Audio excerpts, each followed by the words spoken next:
Get ready for a powerhouse of inspiration. Principal Baruti Kafele. A highly regarded educator and a transformational leader, Principal Kafele has spent over 20 years in New Jersey's urban schools, making a lasting impact as both a master teacher and a turnaround principal. Under his leadership, the mighty Newark Tech transformed from a low-performing school to one of America's best, as recognized by U.S. News and World Report 3 times. A recipient of the prestigious Milken Educator Award, Principal Kafele is one of the most sought-after voices in school leadership and equity. He's delivered over 3,000 keynotes, workshops, and seminars across the nation, authored 13 books, including 7 ASCD bestsellers, and continues to empower leaders through his live-streamed AP and New Principals Academy. Please join us in welcoming the extraordinary Principal Baruti Kafele. And we are live. Good morning. Good morning, good morning, good morning. Welcome to week 265 consecutively of the AP and New Principals Academy. Let me see who we got checking in this morning. We got Mona Obamolak. Where we at? Jacqueline Harriet. Mona's from Orlando, by the way, Florida. Jacqueline Harriet is in Nova Scotia. She said, greetings, good people. I'm in Nova Scotia. Well, I can't make out that flag, man, because it's small. Tell me where you at. Ready for this broadcast. Special shout out to a great mentor and passionate change agent. Where we at? It jumped on me. Where'd it go? Oh, here we go. Dr. Pam Seda. Yeah. I guess that's the home flag, but I can't make it out. Dr. Rachel Edoeket, Maryland, is in the building. Robin Snowden, Fresno, California. Harambe. Yolanda McKinney's down in Texas. Rodney Richardson is in Hampton, Virginia. Grace Castaneda is in Kyle, Texas. Michael Benton, Cincinnati, Ohio. Takesha High is in Virginia. Nadira Coley is in Newark, New Jersey. Dr. Sonia Matthew, NBCT. Good to see you. Maryland, but she's in Maryland. AP Patrick Lawrence is in Connecticut, however. Southern Maryland for Dr. Sonia Matthew. You got Constance Sherrod, Pearl, Mississippi. Fatima Nelson is in Pennsylvania. Marsha Poe, San Diego, California. We got Lysandra Bracken, North Carolina. Where we at? DP B223 is in Connecticut. Chancellor Davis is in Las Vegas, Nevada. We got Rella Hicks, Dr. Rella Hicks, Augusta, GA, Georgia. Stacy Joy, Los Angeles, California. 11 more days of school. I hear that. We got one of the guests on here. Dr. Pamela Seda is in the building. LaKenya Rowland is in Jersey. Leslie Akintunde, Sterling, Virginia. Dr. Sheikah Houston got a lot of big things going on, events and so forth. Go to her. If you missed Create and Educate this morning, go back and check it out. And particularly the beginning when Dr. Houston is talking about the various different events and things she's got going. 503C. Oh man, I'm all messed up. I'm a little under the weather, y'all. Don't mind me. She's got all sorts of workshops going on. So go to the page, go to Create and Educate, check out the beginning of the video. In fact, watch the whole 30 minutes and check it out. And then also Sean Hurt at 10 o'clock. Don't want to forget that. Followed by Create and Educate. And then Sean PDP podcast with Josh Tovar and Dr. Madi Moreno at 5 o'clock Eastern time on Sundays. That's all Facebook Live. We got Dr. McKeever Jeter in the building. Where we at? John Herricks in Denton, Texas. Edwin Garcia is in the building. That's Jersey. Passaic. Miss Best is in the building. David Bell is in the building. Benton Harbor, Michigan. Tony McClenny, Battle Creek, Michigan. There's Sean, Detroit, Michigan. Jasmine Harris is here in California. You know, I appreciate all y'all coming in, checking in from the Mountain Time Zone and the Pacific Time Zone and beyond, because, you know, we got people in Hawaii and Alaska that tune in as well, and you all are getting up early to watch us live, and I appreciate you doing so. That really matters. Donna Gant, good to see you, and appreciate you always, Donna. Nolene Martin is in the building. North Texas, Melissa Jones Chunu checking in from Tulsa, Oklahoma. Annette McMahon is in the building. Josh Tovar is in the building. Keith Hinton, my man. We were talking about you when I was down there in, what town was that, man? I was, man, in South Jersey. Where was I? Woodbury. Yeah. I think that's what it is. Yeah. It's always good when your name comes up, man. People respect you all over the place. Superintendent Bell, your homie. James Wilburn, Denton, Texas, in the building. Donna Gant, I said, I'm getting ready to wrap it up. The queen of the castle, Kimberly Broughton Kafele, is in the building. Kenyelle Sessions. That's OKC. So you use a different last name. You threw me off, Kenyelle. Oh no, you usually use Prince. I got it. So where we at? Kobe Wilkinson, morning to you, my brother. Good morning to you, sir. Boss Educator, good morning to you. Tiffany Napoleon, EDD, Dr. Tiffany Napoleon, good morning to you. And by the way, check out Boss Educator. She's got some stuff going on as well that you may want to look into. So just go to her page and you'll see it. LaQuanta Nelson. Kelly Tansey is in the building from DC. I'm getting ready to wrap it up. I'm going to stop it with these last two here that I see. Not last two, but with these two that I know. Principal Tammy Taylor, Dr. Principal Tammy Taylor, and Lou Saunders from East Orange. I appreciate the both of y'all. There's so many more that I could name, but I gotta go, y'all. I gotta get going. I gotta say 80 Facing. I was calling it by the last wrong pronunciation for the longest, but 80 Facing is in the building. I told y'all about a week or so ago that she was the principal of the year for Wilson County Schools. Did I jack that up? I hope not, man. In North Carolina. And she's fam, so we just wanted to clap her up. But she'll be my guest on June 14th, right? So we're looking forward to that. That's Annette Facing, Principal Annette Facing. She's gonna be my guest June 14th, man. Dynamite session we're gonna go one-on-one on that one. So let me say to everybody now formally, and you hear my voice is jacked up, man. I'm under the weather, y'all. I'm not myself today, but be that as it may. Good morning. Oh, that sounds terrible. Greetings.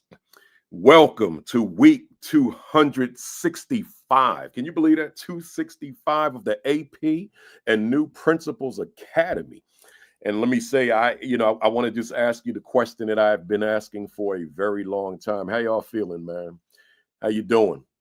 I'm doing well. I'm under the weather. But I don't feel as bad as I sound. But you may not even hear me the way I hear myself. But I really sound terrible right now. But I'm feeling good. I'm feeling good just being here. But the world is the world, and if I was to infuse the world into this conversation, then I could probably say I'm not feeling good. I'm looking at I'm a stock market guy. So I'm looking at the market every day. And it's bad. It's like I don't know. I don't even remember the last time the Dow was positive. I just don't remember. It's like it's like I said to my wife the other day. I guess I've just accepted that the Dow, the Nasdaq, and the S&P are always going to be down, right? I don't remember them being up, right? But I also know why that is. So that's the part when I could be depressed, but I'm not going to let this thing bring me down. I'm just articulating it because I'm going to get to a point here. But the reality is it's down. My money's sitting there. It's dwindling, and so are so many other people. I do have what's called downside protection, so I'm not in as bad shape as someone that doesn't have that. But I'm saying that to say, you see me, I'm still smiling, man. And you see me on this platform this morning while I am under the weather, right? I ain't gonna tell you what that translates into. We just gonna keep it as under the weather, right? So, but you see me still here, right? So so whatever the guy in DC is doing, and whatever it is he thinks is gonna change and save the world, whatever that is, right? We ain't gonna get into it. You ain't dousing this fire. Right. And see, that's the mindset that I bring to life. Right. So I'm saying to you, my leadership fam that's on this call right now, whatever life hands us, right? Whatever it gives us. Just remember that there are children who are depending on your leadership. There are teachers and other staff in your schools who are depending on your leadership. There are family members in your family, perhaps your own children, biologically adopted, whatever, right? And other family members and friends who are dependent upon you, right? So we got to put just life in perspective. It's like I wake up and I look at those stock numbers like pretty much when I wake up in the morning. Well, no, that would be lying because they're not ready, they're not available that early, right? But I look at them as soon as they come on, and I say to myself, okay, what control do I have over those numbers? What influence do I have over those numbers? What control and influence do I have over him? And the answer is nothing. I got nothing. So therefore, I'm not going to spend my day dwelling on it. So I'm saying to somebody out there, whatever the challenges are in your life, remember, you chose leadership, right? Just never lose sight of that. So we still got to lead, right? That matters. Enough said. Welcome to all my first timers. But before I get to them, I see I went out of sequence. I'm going to say this for a few more weeks, man. Continue thoughts and prayers to all the fam out there in Southern California that lost their homes in the California wildfires, Southern California wildfires. Someone on the platform that may be new may be saying, why is he saying that so late in the game? I said, because them folks are probably still homeless. A lot of them, they may be staying in temporary shelters and all that kind of thing. So I don't want to forget them. You know, that was devastating. You know, that was one of those things that you cannot control, right? So I don't want to lose sight of them. So I do that every week. I've been doing it since those wildfires. And also the people in the past of these tornadoes. I was in Little Rock this week, Little Rock, Arkansas, and they had a tornado watch. And I'm like, oh my God, right? And because I've never experienced a tornado. And the tornado actually came through in Arkansas, but it didn't come to the Little Rock area. But it did. There was devastation in not only Arkansas, but that whole region of America. You know, it's normally at this time of the year, it's like 200 by now, 200 tornadoes in that region. Well, this year it's been 800, right? So, you know, climate change is a beast, and this is the world we live in right now. So, you know, just thoughts and prayers to anybody impacted by these various tornadoes that are just cropping up all over the place. Shout out to Spark Symposium, Little Rock, Arkansas, which is where I had an opportunity to deliver a keynote and a breakout this week. And then my illness wiped out the rest of my week. So, but shout out to my mentees up in Schenectady, New York. We get with y'all soon. Welcome to the first timers to the platform. But if this is in fact your first time, you've missed 264 Saturdays. So you need to go to the YouTube channel, right? Go to the YouTube channel, AP and New Principals Academy, and just binge watch. But hit the subscribe button while you're there. That's important. Hit the subscribe button. We've hit 23,700 subscribers now. So I'm very much pleased by that. But hit that subscribe button and then hit the notification bell so that you're alerted when I go live. Med Oliver said, I'm in Little Rock now for nephew Joseph Rice high school graduation. Yeah, and I hope the weather's good. It should be good.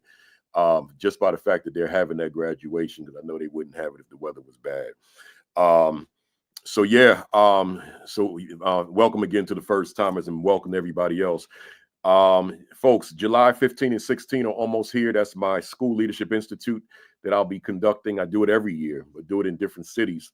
And this will be in Raleigh, North Carolina this year. So I'd love to have you in the building. So go to principalcafele.com, scroll down to where it says Instructional Leadership Institute.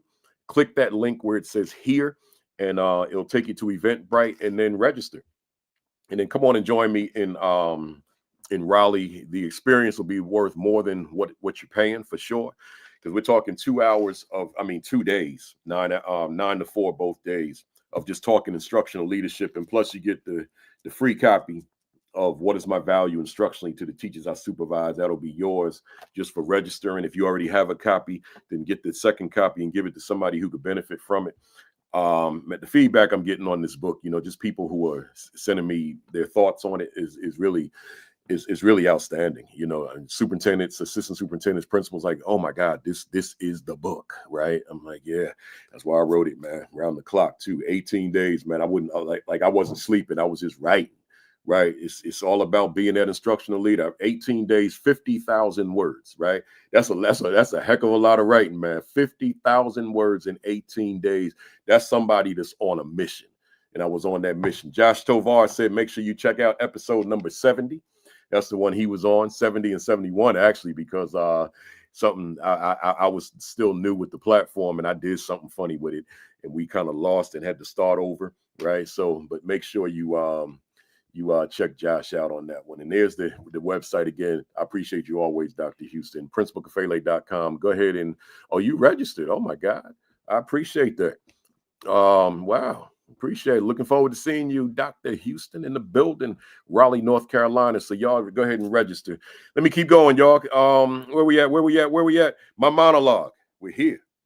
I got a monologue for you. Look here, y'all. I'm under the weather. So I'm gonna keep this real short, man, because like our topic today is math. I don't know nothing about no math.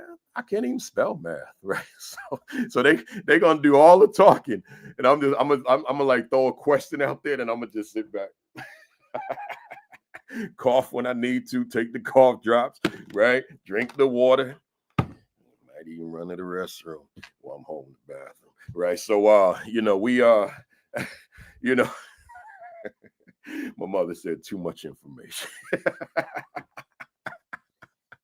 Let me give y'all the monologue, man. It's called, Hey Leader, What Are You Reading? Oh, my wife said too much information too. I'm trying to do a monologue, y'all. Let's do this monologue. Hey Leader, what are you reading? That's my topic. I mean, I don't even have to say anything yet. Let me just say that topic again. Hey leader, what are you reading? Let me hold up the mirror. What are you reading? You know, a lot of times we go hard in graduate school, right? You know, we want that master's degree so that we can become that school administrator, or some of us get the degree at the doctorate level so we can become that school administrator. But I just want to remind somebody out there, the reading doesn't stop once you get the certification, right? The reading is ongoing. Why? Because the world is shifting by the day.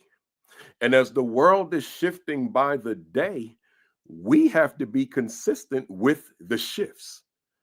We have to be conversant with the shifts. We have to be knowledgeable of the shifts. So we have to be current in our knowledge base, in what we know.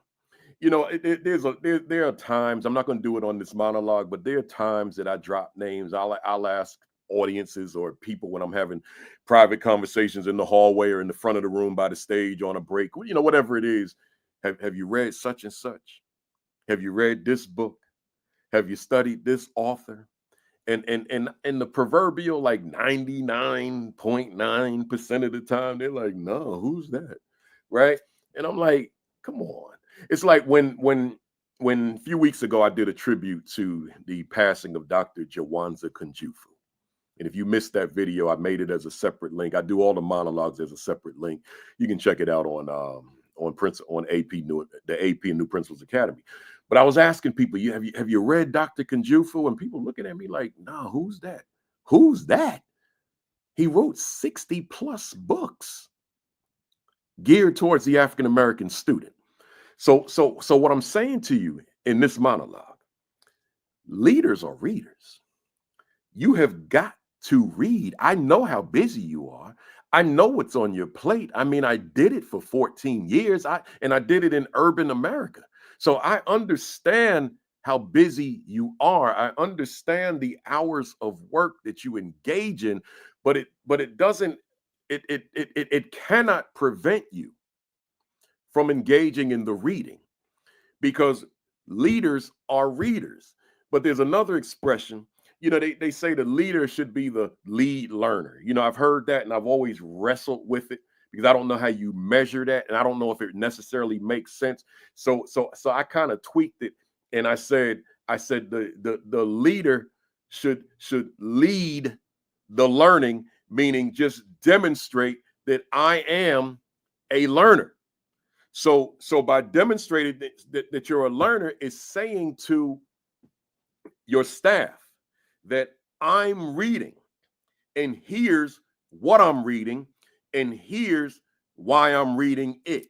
So therefore, it's like you're leading the learning without me calling you the lead learner, right? You're leading the learning by making sure that your staff is abreast of what it is that you're reading. So therefore, abreast of what you're learning, and perhaps that book that you're reading might be relevant for them. And now you all begin to engage in a book study of a book that you're reading, and now you're demonstrating that lead learner. That so make sure, as I wrap up, that you are reading. I don't expect you to read a book a month.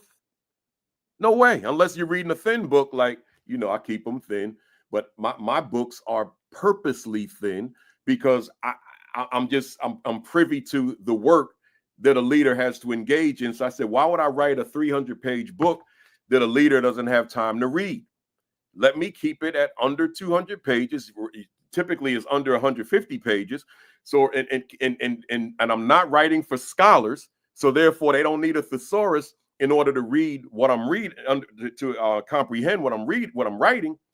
They can read it, a quick read, and say, boom, I got it. And now let me use it as a reference. So leader, let me close out this way by saying to you, make sure that you are staying current, not just on books, journals, right? So you're a member of various organizations, so you're receiving their monthly journals, articles, blogs, but you're a reader, right? And it doesn't negate the significance of listening, the podcast, watching the live stream. Certainly I would want you watching this, in fact, the entire Fantastic Four, but we gotta read, right? So again, hey leader, what are you reading?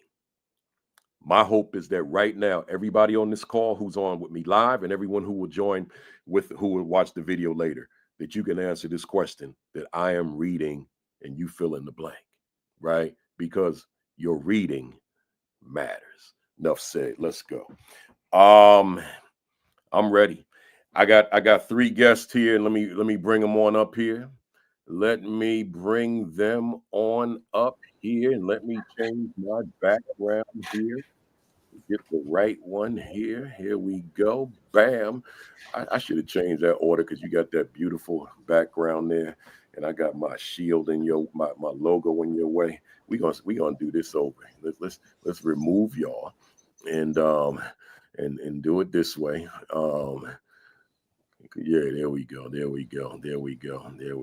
That'll work.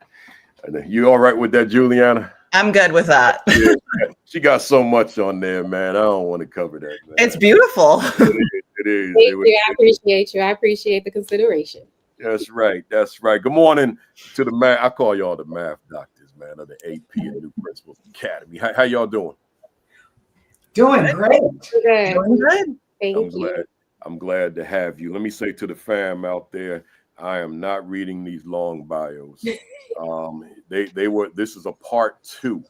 So to get more information on my 3 guests who were all of us were together in part 1, go to week number 233, right? They were with me on 233. Go to week 233 and listen to me read their extensive bios. They have done a lot of work. They're all legends in the work that they do. And it behooves you to learn about them. So just go to 233 or Google them, either one, and they're going to give you the contact information. They all got websites, and you can go to their websites and see their bios is there as well. Let's jump right into it, y'all. What I failed to tell you off camera, I forgot. I have all your talking points, including the ones we didn't cover last week, but I do have my own questions. I just kept it. I limited it to 3, right? So because I wanted to be at least a small part of this conversation, right? I spent a lot of time looking at aggregate scores of schools, and then I look at the disaggregated scores of schools by race. I do it certainly when I'm visiting a school, but I also do it just to be in the know. And one of the things that you all know, and I certainly know, when it comes to achievement of Black children, and I want to be specific with this. If we're talking about a diverse school, it is painful. It's painful for me to say this on a live broadcast, but it's really predictable that those scores of Black students in mathematics are going to be lower than the rest of the building, right? It's a rare day you're going to find that that's not the case in a school of a diverse population.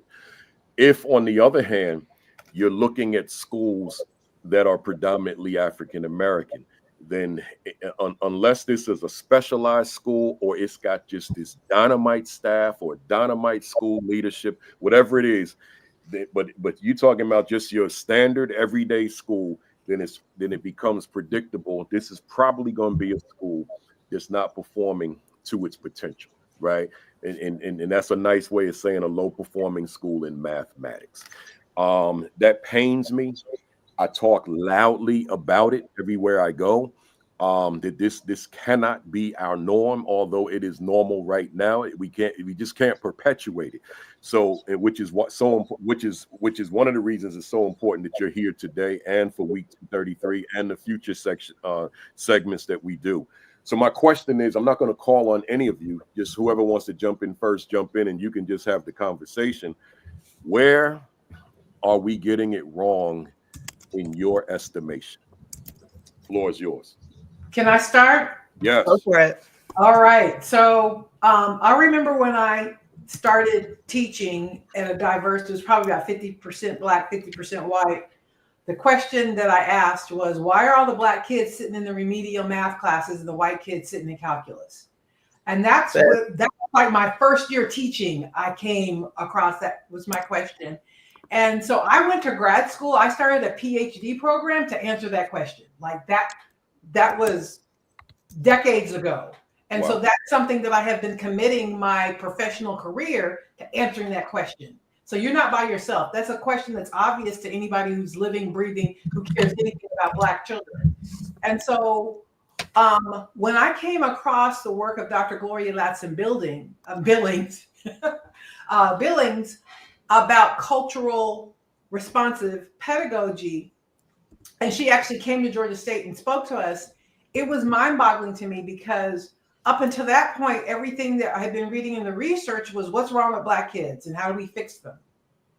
And for her, she was like, well, there are people who are successful with Black children. I'm not going to get in that deficit lens.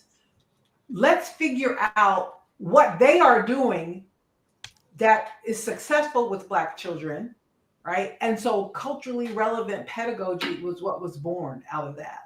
Mm-hmm. And I remember early in my doctoral program, I said that, yes, this is it. This is the answer. It's the cultural mismatch. It's not that there's anything wrong with Black children.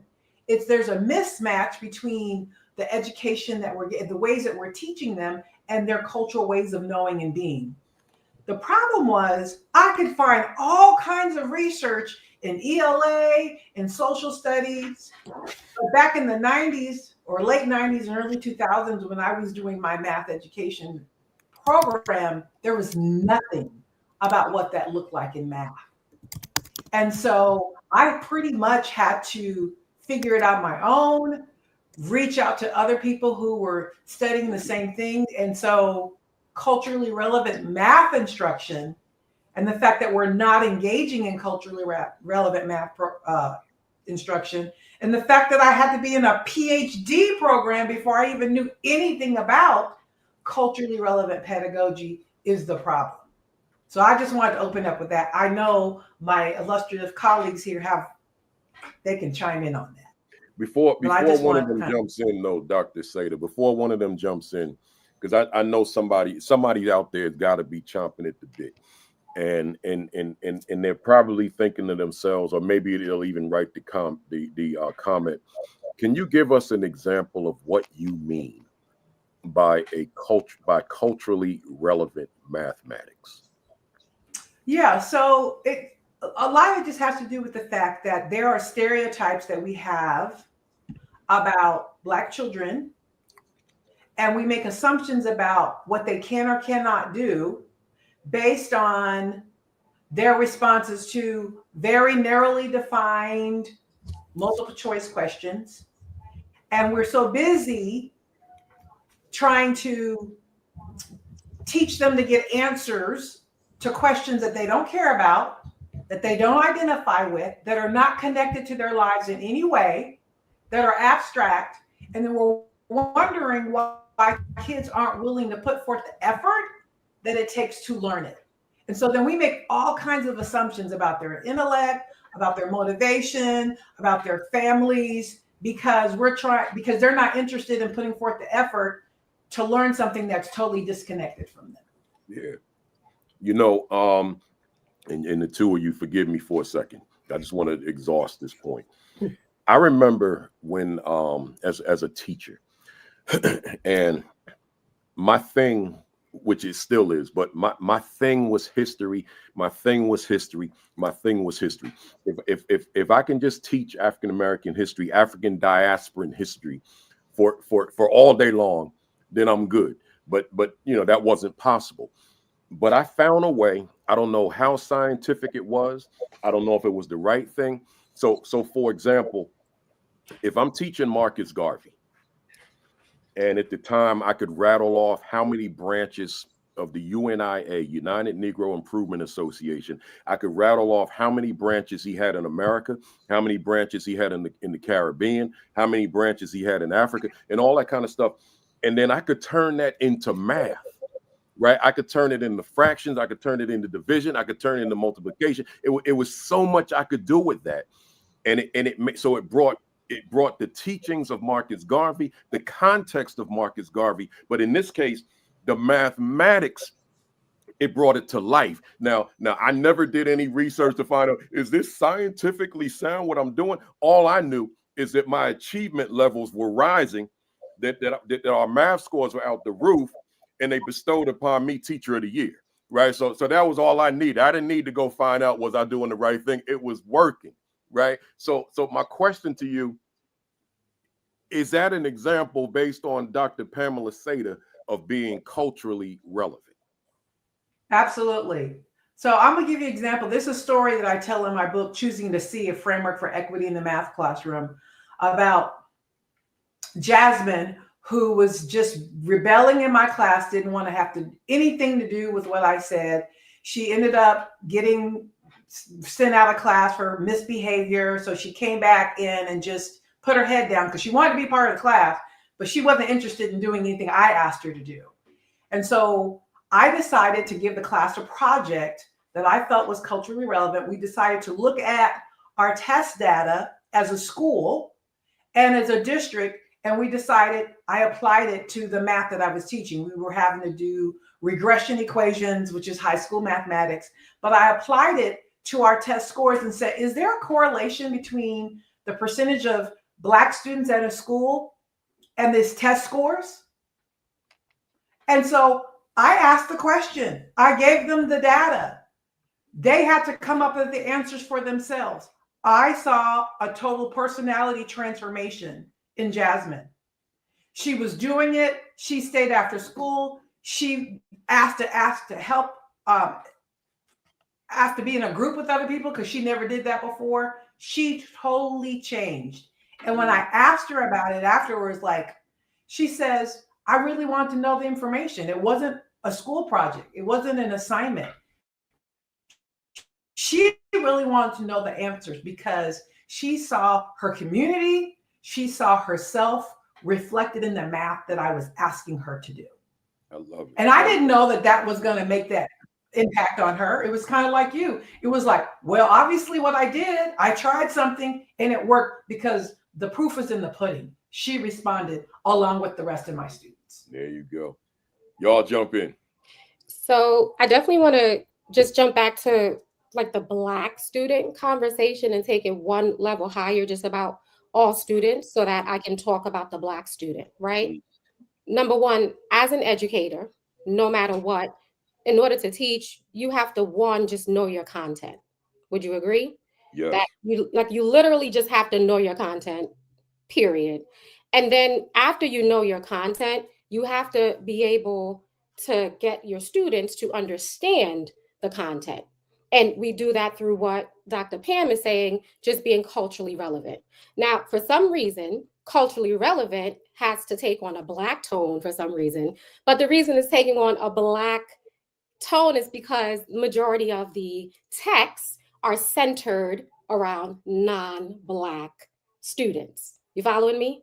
So like if we were in China, right? I'm sure the experiences would be centered around Chinese experiences. So we would have to be more culturally relevant for a student that came into that district so that they can gain access to that information. Make sense? Yep. Okay, so that's point number 2. So point number 1, I have to know my content. Point number 2, I have to make it digestible enough for that student sitting in front of me to gain access. And point number 3, in order for me to even want them to gain access, I got to believe that they can learn it. Like I have to believe that I need to change my teaching or my practices or the environment or whatever it is to give them access. That's point number 3. If all 3 of those things or all 3 of those points come together, then students learn. If one of those things remove, then students are not being able to, be high learners in mathematics. Now, that's all students. Now let's talk about Black students. Yeah. Everything that's happening with Black students are happening not in a vacuum, right? They're happening with other social factors compounded, right? Lack of parental advocates, either a one family home or both parents are working. So no one is really like able to be in contact as often, right? Also, some educators codify our students. They may not give access to things because they are saying they don't want to overwhelm them. They don't want them to, feel like they can't do a certain problem. So they're teaching them learned helplessness, right? So it's all of those things. And then my thing that I'm going to talk about the most is there's a lack of curriculum. Now, if you teach in an urban school district, this might not be true for you because we know urban school districts are very much like state monitored, right? But if you kind of go a little further out on the peripherals, right, you start seeing more and more autonomy and more autonomy. And therefore, you start seeing less equity until the equity goes down to 0. Where every teacher can teach whatever they want in any sequence, in any scope, and however they want, and they can decide who gets what and when they get it, and if they feel like teaching this concept that day. And when Black students are there, especially when the texts are already that they already decenter them, that they don't see themselves, and relevance has everything to do with interest, that's why they're not doing well. It has nothing to do with an aptitude issue and everything to do with, do we care? Do we believe? And are we subject matter experts enough ourselves to even teach the topic? And then finally, do we even, have the relevance in us to try to make the text accessible for our students? So that's where I am in those pieces, and those 3 points is the things that I believe why students aren't doing well. I got to jump in here as well. That was you said that was a whole master class. Listen, that's my framework. They have a belief deficit, they have a subject matter expertise deficit, and they have a culturally relevant deficit. If those 3 things are prevalent in schools, then that's what you're going to see. And so how do you figure it out? You have to be curious as a leader, and you have to find out which deficit are you facing. Which one is it? It could be all 3. Let's be clear, right? But you have to be curious and ask the questions. You have to be curious. So therefore, I'm student. Y'all know my story. I'm one of them Black boys that was failing. So I'm student in the classroom, but I've got this teacher who is a math expert who is culturally incompetent to what it is to walk in my shoes in East Orange, New Jersey, right? What am I to do? And I'm not literally asking you what is that kid to do. What I am asking, how do we fix that? That I've got culturally competence in addition to math competence in the front of that classroom. Well, first off, I think number one, knowing the expert is like being the expert is like you should be happy because you got something to work with. Like you're speaking the same language in terms of you don't have to teach them the math. The second thing is you call Dr. Pam, right? Because like that's who she comes in and she bakes that thing in because that's who provides the strategies for cultural relevance. Like, yes, I can do that as well, but I'm gonna be honest, I get annoyed with that. I don't have the patience for that because those things anger me. So I am more of like the curriculum writing person, right? But you call Dr. Pam, or you look at the works of Dr. Gloria, right? You provide, and I'm talking to the teacher leader, I'm at the AP and the principals, right? You find those professional development experiences or those consultants that can bring in job embedded coaching so that they can learn how to change their lesson plans into more culturally relevant lesson plans, because it's not a big task. You're just tweaking context and tweaking experiences. Like, why are they going down ski slopes? Yeah. Unless you're trying to show them like a new world, right? I see that lens, but like they're not going down ski slopes where they live. So like be aware of those things. Yeah. I love it. It's funny. Like we still on question one, and because it's so much in there, and you guys are bringing so much. Let me go to Juliana. Yeah. Go ahead. It's yours. I think for me, when you pose that original question, for me, it's about helping teachers understand implicit bias. And a lot of white teachers teaching in diverse communities have not been explicitly taught about implicit bias and all the implicit bias that they are subconsciously bringing into the classroom. And I think that's one of the big conversations missing from math education is we have to call it out. Like in my mind, that's what I see. Like my experience is work, like I first started teaching math in South Central Los Angeles. So I don't necessarily have a diverse classroom experience. I have like 100% of my students were Black and brown, like 100%. I did not teach a white kid until like many years into my teaching career. And so that's like sort of a different perspective than, what we're talking about of like diverse schools. Like I have not actually taught at a diverse school. And so for me, it's helping teachers understand that implicit bias exists. And when we have white teachers that are teaching Black and brown students, they need to be especially aware that implicit bias is a thing and that it may be leading them to only call on white students, only call on male students, only call on students who are, quote, getting it and who are, quote, good at math.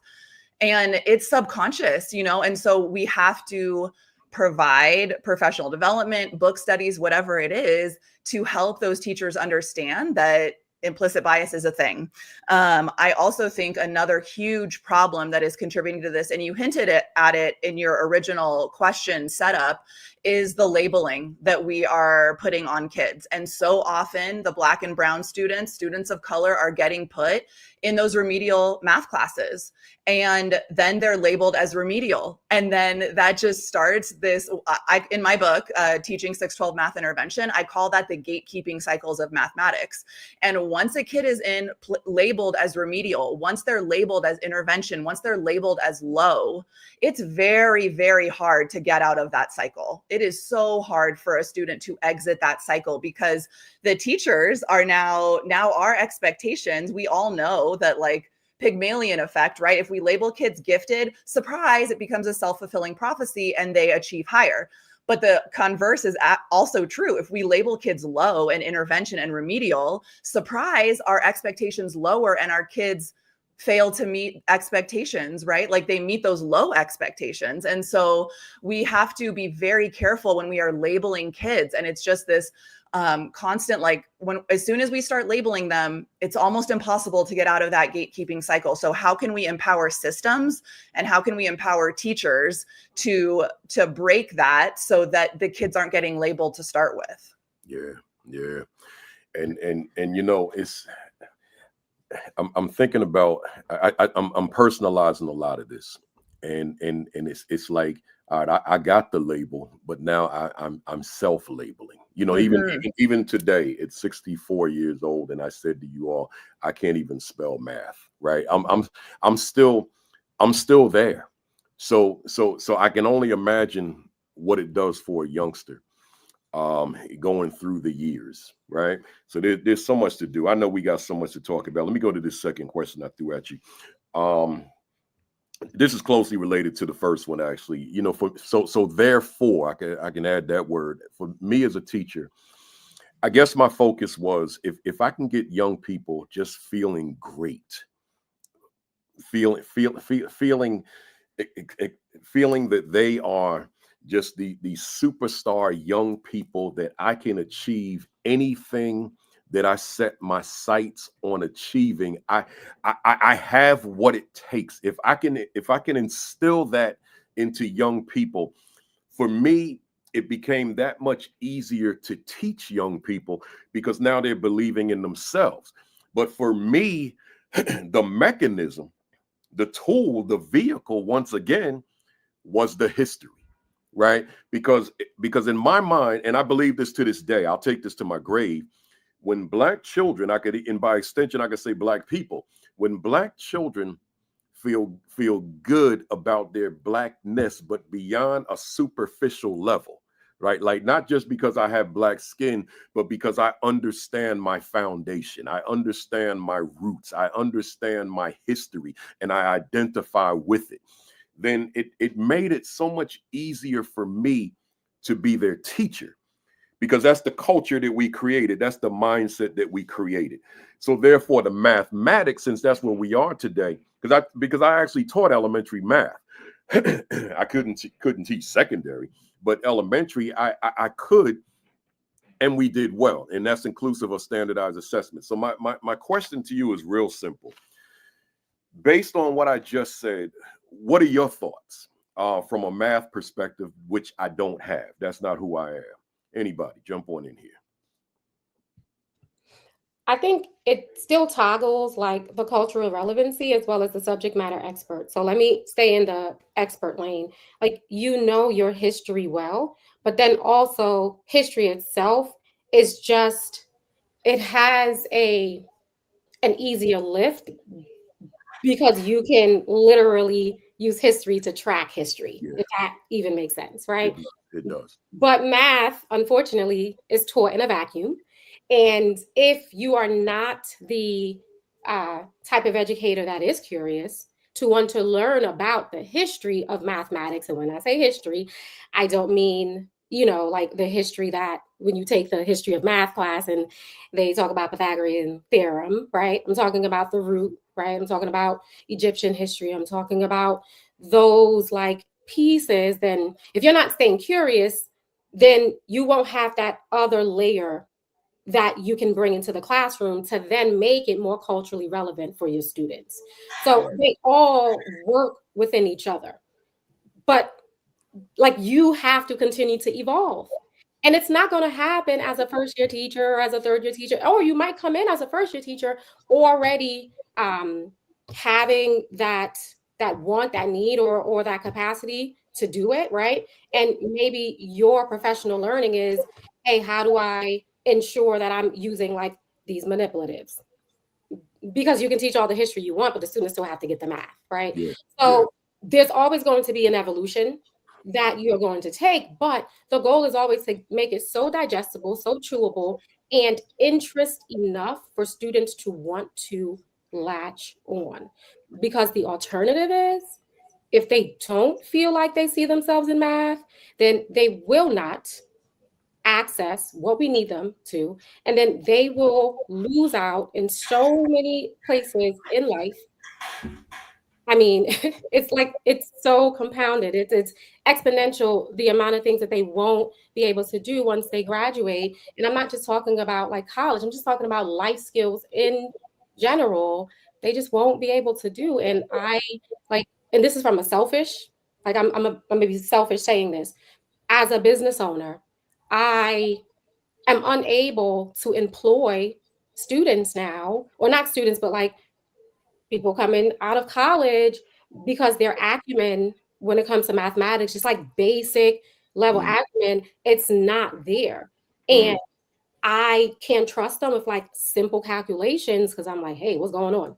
You know what I mean? And so I'm trying to make sure, like pipeline wise, like we can survive. So, there's that piece. I'd like to chime in. Yeah, the floor is yours. So I totally agree that our students, when they feel confident in their ability to learn math, they're willing to put forth the effort.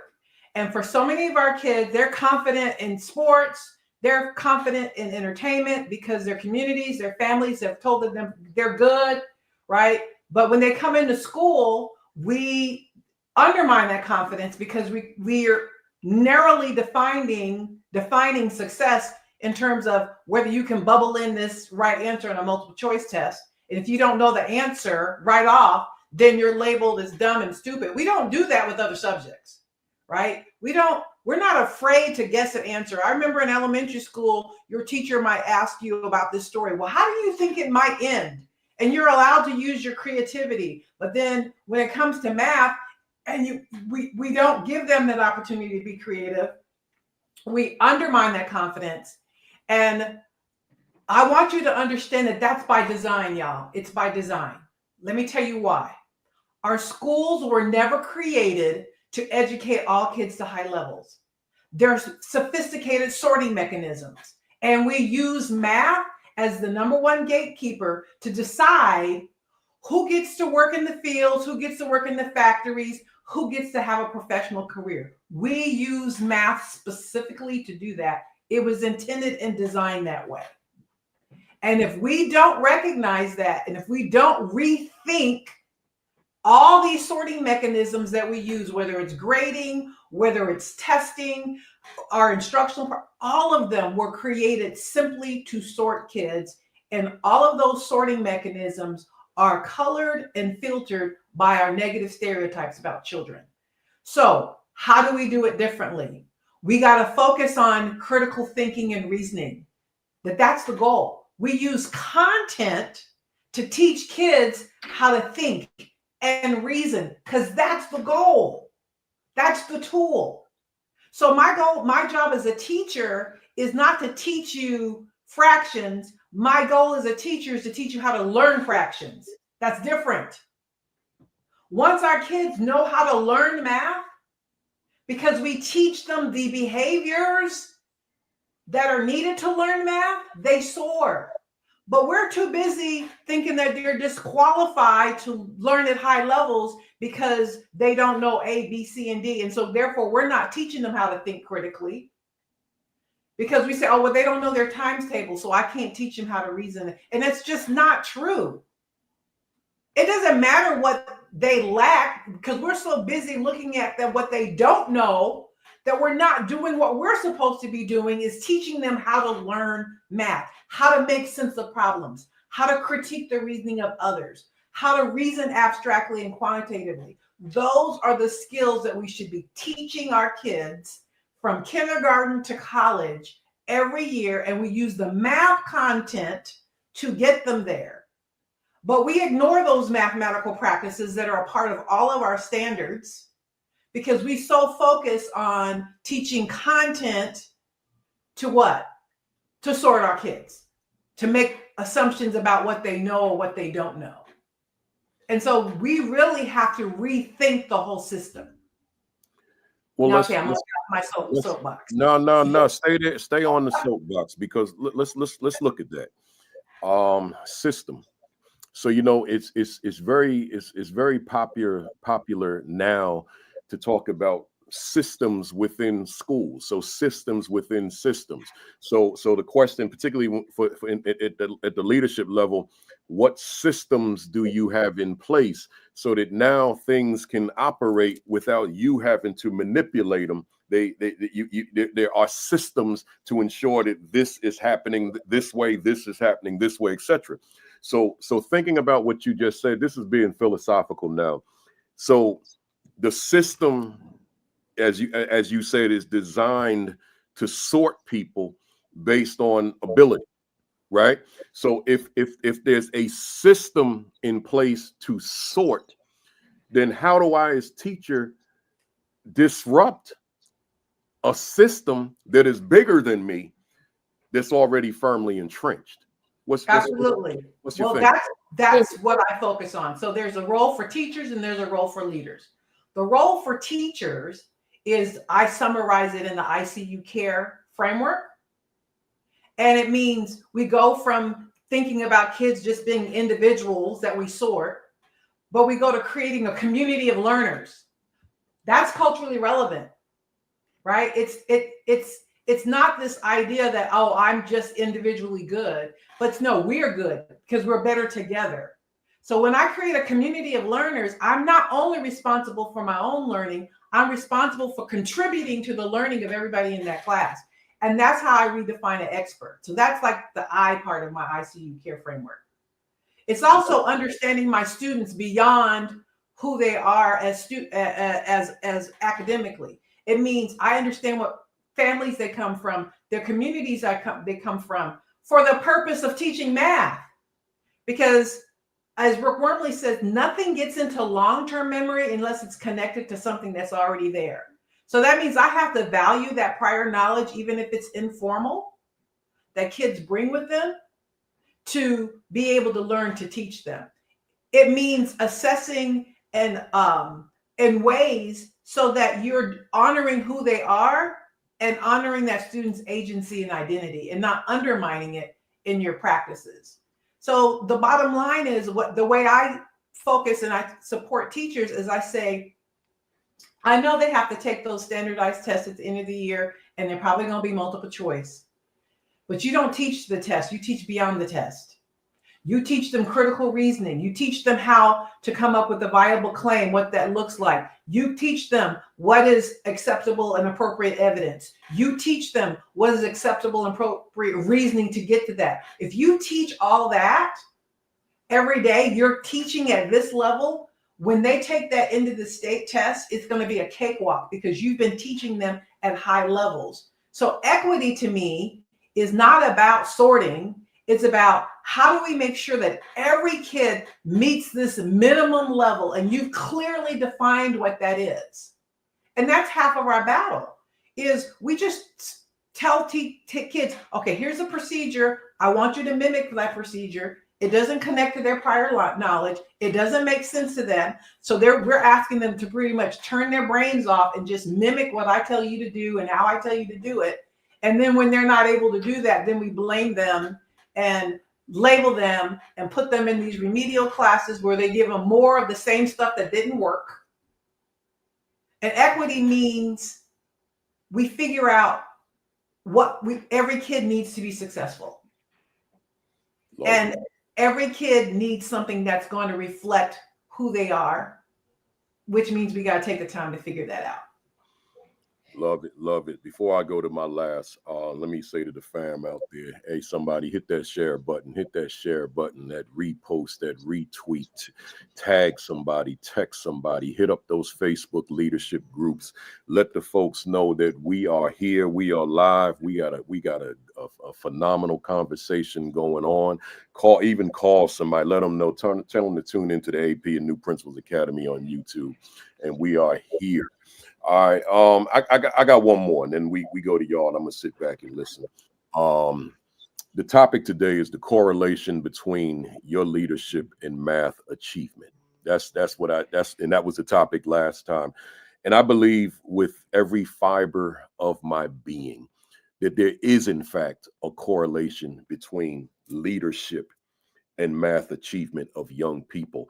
When math achievement is a priority of that leadership, and just for the sake of discussion, I'm talking about things such as instructional leadership, school culture, school climate, the structure that leadership provides, the mission of the school, the vision of the school, and how that's embraced by everybody. So my question to you, what are your thoughts around the correlation of effective school leadership and math achievement? I definitely want to go, but Juliana, since I don't know if you want to go first, and I'll take it next. I know. Sure. Okay. Yeah, I'll hop in there. I feel like it's so much of what we have already talked about too, of just and what Dr. Seda was saying, that like math is the sorting mechanism, right? Like I feel like that's just undeniable. Like there are so many studies that are showing us that if a student cannot pass algebra 1, they are exponentially, I might say, in our math conversation, exponentially more likely to drop out of high school and not graduate and not be able to get enough credits to apply for college. And that is the sorting mechanism. That is the gatekeeping, the gatekeeper that is algebra 1. And I think leaders who are willing to acknowledge that and step into that. I mean, math, it is so crazy, but math has the ability to change a student's entire educational trajectory. It is math. It comes down to math. If they cannot pass algebra 1, if they cannot pass, the necessary math classes, they will not graduate. They will not be able to go to college. And it is so crazy that that comes down to math, but it is systemic. And it is exactly what Dr. Seda has been saying, that is a huge problem. So I think that is where school leadership and mathematics is so intertwined. We cannot have a school that is high achieving without having all of this important conversation about math, because it is the key to everything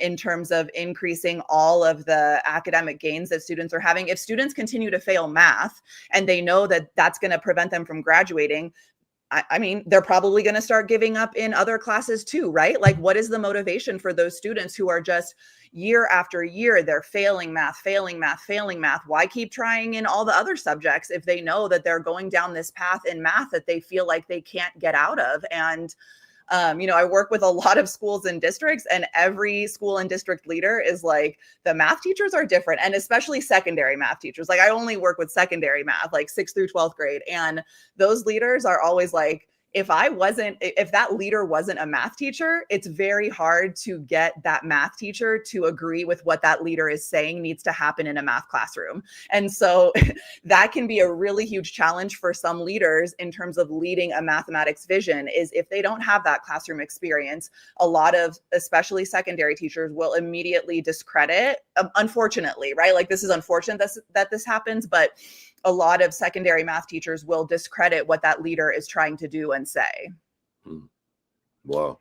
Juliana, I love that you said that, because I think I want to take like the empowerment type of lens here. Yes. Because I did teach, high school math. I did teach high school physics, and just understanding how the egos of teachers of mathematics are, it's annoying. I know it is. So I do want to empower leaders who are leaders of high schools, but also middle school, elementary school, right? So let me give you the how. I think this probably would be very practical. So if you need to grab your notes, better grab it, take out your phone and write it down, right? This is the how. First and foremost, and really quickly, this is just for high school leaders, okay?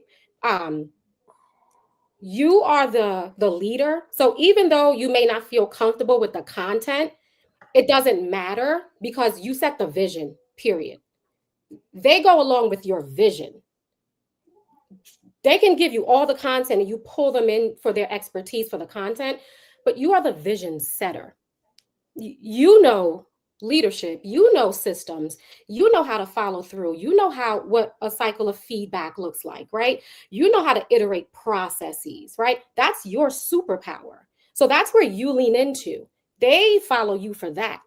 and you bring them in for the content. So empower yourselves that just because you may not feel as comfortable with the mathematics does not mean that your voice is not or it can't be succinct. So that's the first thing. But now for everyone as a whole, if you are leading the charge to change mathematics in your building, I know you can't really do anything district level if there are mandates. I get that, right? But you can manage up. If they see the changes, they'll probably create your school as a model school, right? So think about it like that, okay? Step number 1, instructional vision. You have to get very, very clear on your vision. And when I say clear, clear means narrow. I don't mean use the word rigor. I mean, what about rigor do you want? Because rigor is big. So what do you want in rigor? Or if it's differentiation for that year, what is it about differentiation do you want to focus on? And be very clear about it. So that's step number 1. Your instructional vision has to be extremely clear, and it cannot be changing year 2 or year 3 because you won't see gains. You have to have a 2 to 3 year plan.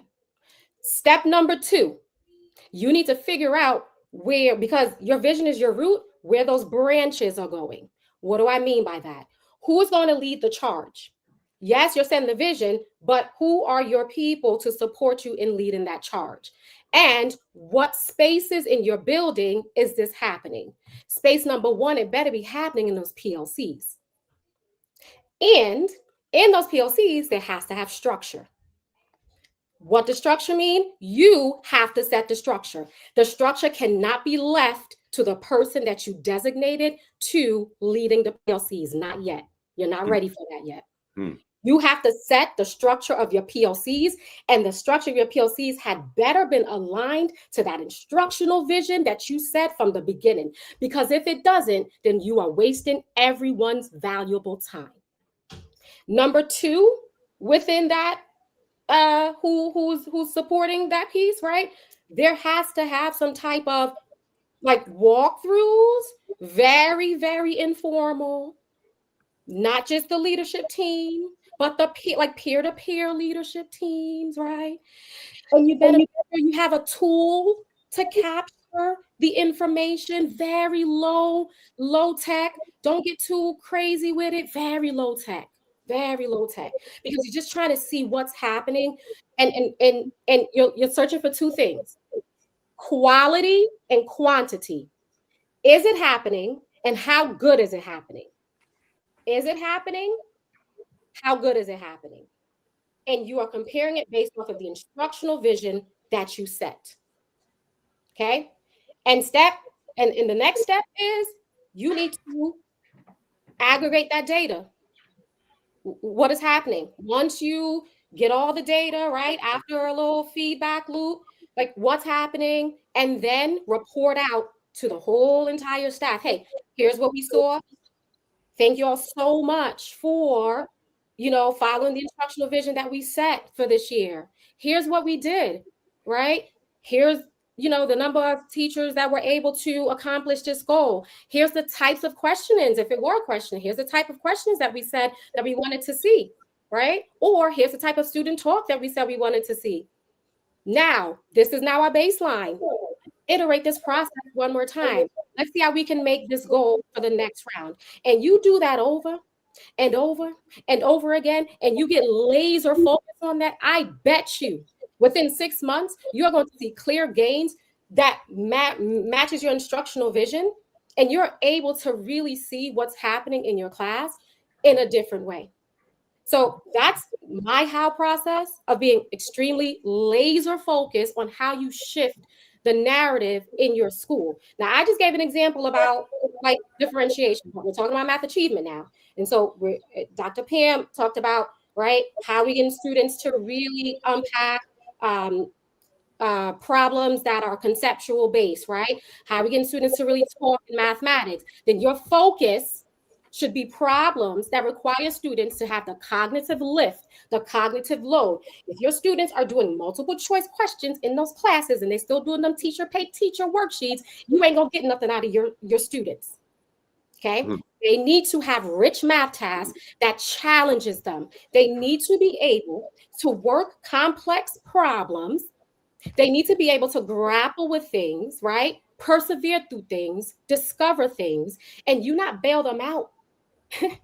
They got to be able to develop those reasonings, right? So that is how you set that instructional vision. And you can't do this on your own. You got to bring people together to help you set that instructional vision and be very clear and communicate it over and over and over. So hopefully that's helpful for you all, and continue to iterate the process. You said helpful. I can't even go further. Hang on. Folks, I know some of y'all don't stay to the whole duration. You need this contact information now. So let all three of y'all, dope math educator, how do they get in touch with you? Because you need a fam out there. You need all three of them in your schools, right? You need them in your schools. They had no intentions on giving contact information at 12:08 Eastern time. We do this at the end. I got to do this now. Dope math educator, how do they get in touch with you? My team is on. So Chin, you can drop all the contact. Thank you. All right, there you go. And it's easy to get to my website, pamseda.com, PAMSEDA.com, or you could just Google. And Juliana? Yeah, you can head to my website, collaborateedconsulting.org, and I will drop a link in the chat too. I have some done with you options, done for you options, and do it yourself options to just take it and run with it for your school. Love it. Yeah. I do want to, I so love what Jaliyla said. I just do want to add that it's really important that you do some learning on your own to make sure that instructional vision that you're setting is what your kids need. Which means you're going to have to be honest with yourself and recognize that you may not have the knowledge level that you need quite yet. And so one of the things that I've done is I've created do you need a math leader makeover quiz that you can take? And I put it in the private chat. I don't know if you can still see that, Principal Kafele, but I think my person online will put the link in the chat as well. It's do you need a math leader makeover quiz so that you can look at it to see, am I being the instructional leader that my teachers and students need? You may need a little help recognizing that. But I also saw that in the, because everything you do needs to be built, just like she said. But if that vision right there that you start off with is not what it needs to be, and trust me, I've been in schools where the leader tried their best to be the instructional leader for math, but they were a former English teacher and it just wasn't aligned. And they were really doing what they thought they should be doing. But we need to make sure that we do that with knowledge. And then the other thing is, I saw somebody said that you may not have a school that can bring consultants in. Well, I recognize that. So that's one of the reasons why you still can be a leader. We created an ICU Care and Action Facilitators Guide, which will show you how to do a book study with my book, Choosing to See, a Framework for Equity in the Math Classroom. And so it has a 10-session monthly. You can have a monthly meeting. It tells you what pages, it tells you what to say, it gives you all the activities, it gives you everything that you need to be able to lead a book study for your staff, so that it's not them just reading, but they're able to really process the information and apply it so they can change classroom practice. Because you really can't create a shared vision if there's not a shared understanding.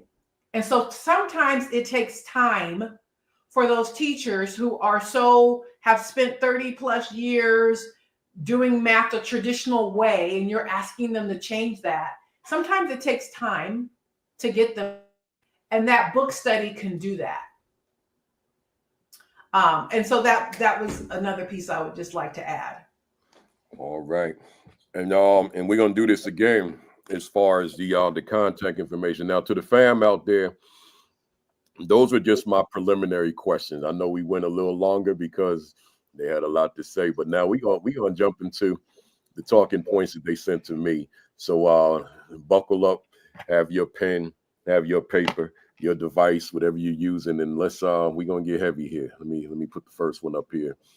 We got Dr. Seda. You had said to us, teachers need to experience the type of math learning environments they are expected to create for their students. Let me read that again. Teachers need to experience the types of math learning environments that they are expected to create for their students. Floor is yours. What are you saying to us? Yeah, well, exactly when Juliana and Jaliyla were talking about how especially secondary teachers who are content experts can be the hardest teachers to deal with because they are experts in their content and they may not respect the fact that you don't have content expertise, because we're asking them to change all that they know. They're not going to do that just because you tell them to do something different. That's not how change happens. But what I have found is when I do math with teachers, I engage them in problem solving. I allow them to grapple with math conceptually, collaboratively. When I create the learning environment that's positive and affirming, they love it, they learn it, and they automatically want to produce the same thing for their kids. I don't have to struggle anymore with trying to get them to provide that type of environment. But for the most part, we're asking teachers to teach in ways that they've never experienced, and it ain't gonna happen. It's just not. It's not gonna be until they experience it themselves, which means we have to practice what we preach. So I'm the non-math person on the call of the four of us. Make me understand that a little deeper for those, if there's someone out there like me, like, okay, I've gone through my life with what I did in, the way I approach mathematics. But now you're saying to me that, let me read it again. Teachers need to experience the type of math learning environment that they are expected to create. What if I never experienced that? So you're saying if you've never experienced that as a leader, or you've never experienced that as a teacher? As a teacher. Absolutely. So if you've never experienced that, you're not going to know how to change that. So how do I, and maybe I missed it when you were saying, because I was looking at the comments, but how do I get that experience then? Okay, so Jaliyla mentioned PLCs and the structure of PLCs. So one of the things that I do is I recognize that to have a viable curriculum, you can't teach everything in the curriculum. You have to identify what are those priority, most important big ideas. When I was a math coordinator, there were never more than 20, I call them essential 20 per grade level. Over the course of a year, we're not teaching you more than 20 big ideas. Okay. Then in PLC time, I engage my teachers in culturally relevant tasks that address that math content. Before I start saying unpack the standards, because generally when we say unpack the standards, we talk about underlining the object. Like that doesn't mean teachers know the math. So what I do is I have them engage in a culturally relevant task that requires them to do some generalization, that requires them to do some problem solving, that we do it collaboratively together using this rubric that I've created called claim evidence reasoning. I've borrowed it from science, that they have to decide, put what their claim is. I don't know if any of you are familiar with Peter Ilyadol's Building Thinking Classrooms, but his model is a really powerful model of where you put teachers together and they're solving a problem that is not immediately known how to do. It requires some effort, but you have to have teachers doing that first together. Once they're able to collaboratively come up with a solution and can talk about it, can talk about the claim, the evidence, the reasoning, then they can have conversations about, okay, now how do I teach this to kids? Okay. But until they've experienced that, until you've engaged them in that type of problem solving experience, then you're just telling them stuff and it's not going to change their practice. They're not going to have the knowledge that they need, the actual knowledge that they need to be able to respond when kids get stuck. They're not going to know what kind of questions to ask kids because they're just going to traditionally just tell them what to do. And that's not developing critical reasoning skills. That teaches kids learn helplessness. So in those PLCs, you have to engage teachers in that problem solving process around those culturally relevant tasks that you've already identified, that your department maybe has created or your curriculum department has created, that they do math together first. Then you can talk about how to teach it. That's powerful because see, this everything you just said, I get it now. Everything you just said goes back to the topic, today's topic, the correlation between leadership and math achievement. Because my leadership could be such that PLCs is lax in my building.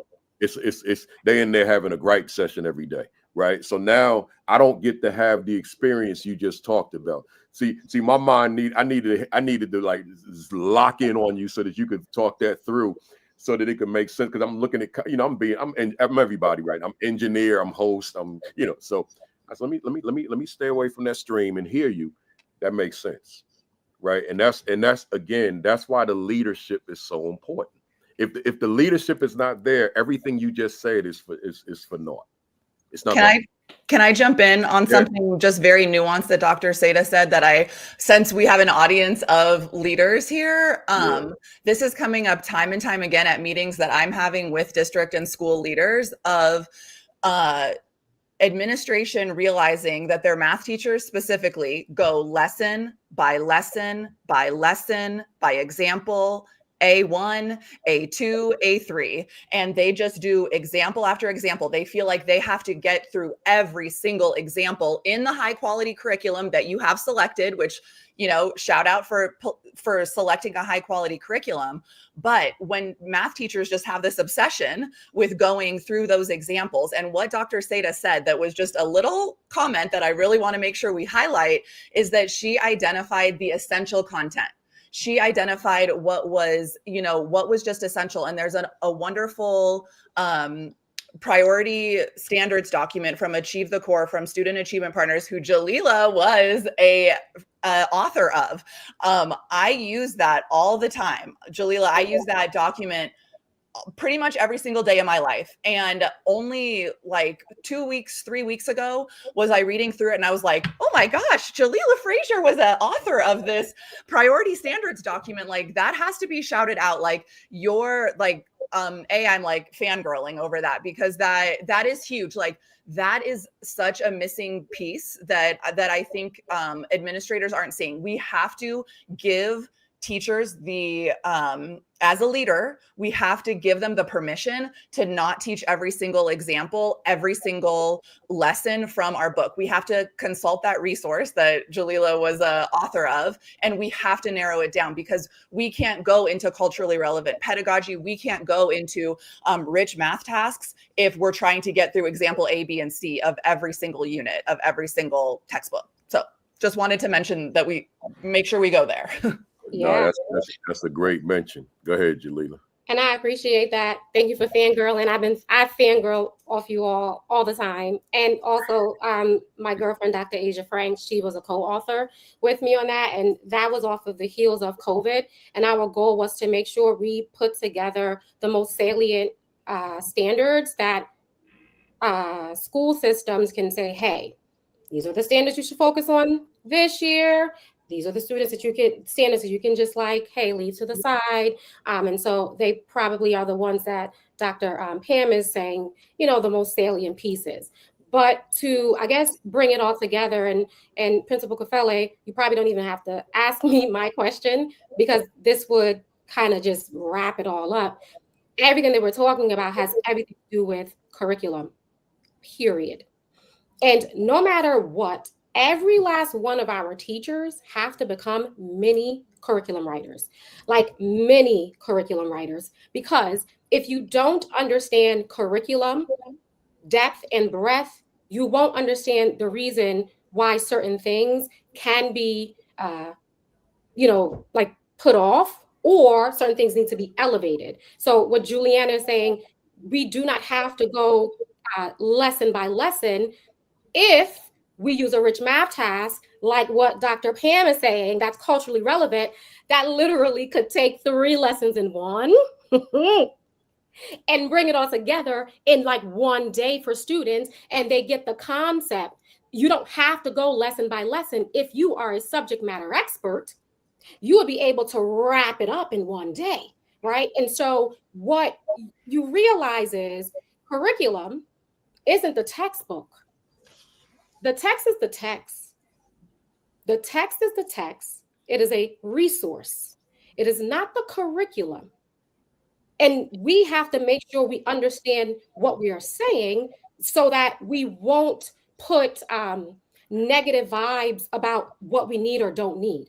We do need a curriculum. Curriculum sets the baseline because we want to make sure that equity exists for all students, period, right?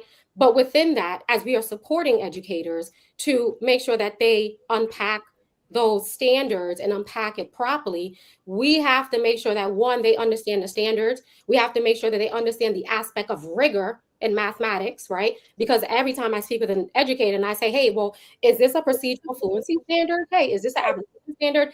They stare at me blankly because they don't even realize that they are teaching a standard that's meant to be like conceptual. They're asking students to do procedural skills with it. Like they're teaching them the algorithm when students are supposed to be developing a conceptual understanding like piece. So they don't really understand like the cross section of where students need to enter the standard. And then on top of that, being able to help them figure out what type of lesson or instructional strategy you should pick with it.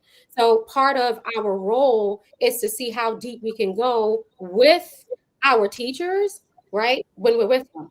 So that's full stop. And then make sure that our school leaders are with us, that when those difficult conversations have to happen, because I need to like say this. I've been getting a lot of heat lately from the educators that I'm working with. When I say heat, I mean the heat that lets you know that they are afraid to do the thing, the students, that they need to, because they are afraid themselves. They would never say that they're afraid of the math, but they would put it on the students and say that the students aren't ready. And so they would send emails about this student can't do it. They can't do it. Like it's like so pervasive, but it's saying everything about what they don't know how to do.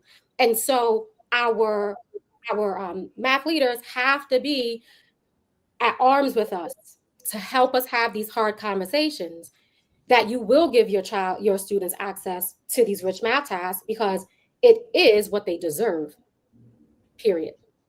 So all of these things need to be wrapped up, and it's about the curriculum that we're trying to, make sure it levels the playing field. Curriculum matters. Good stuff. I love it. Anybody else want to jump in?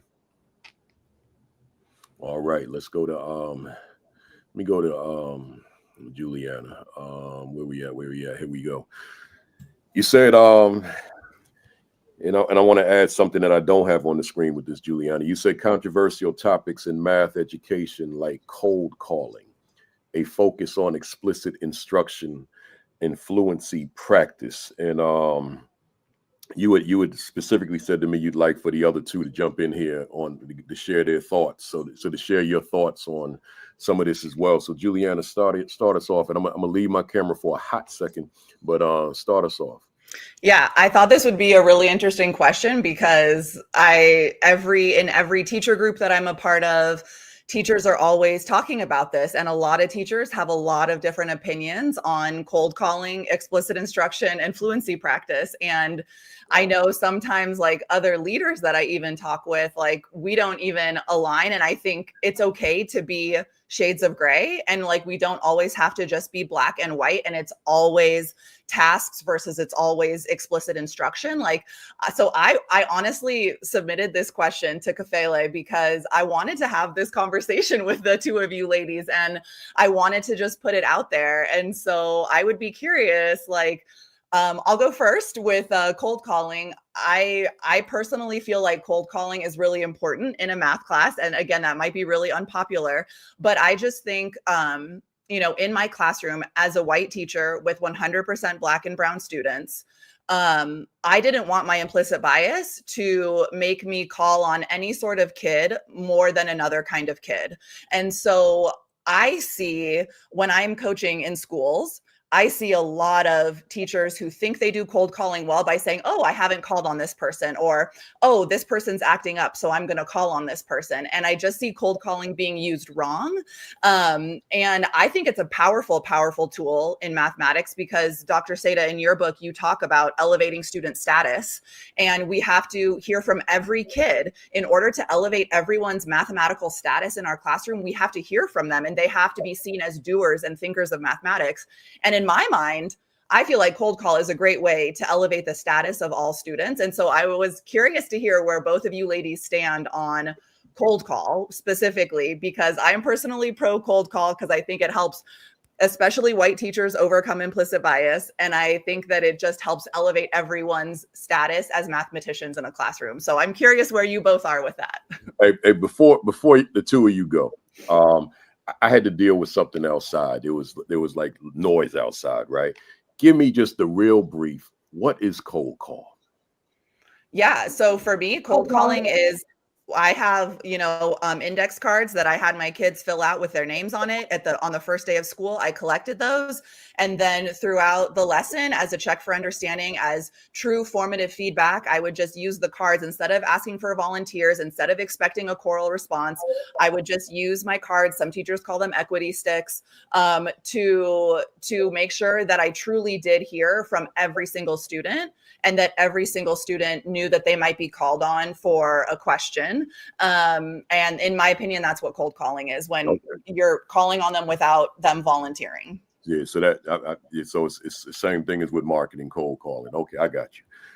Anybody? Yeah, so in traditional math classrooms, we usually only ask questions of people who have their hands up, right? So we ask a question, kids raise their hands, and then we call on someone who has their hands raised.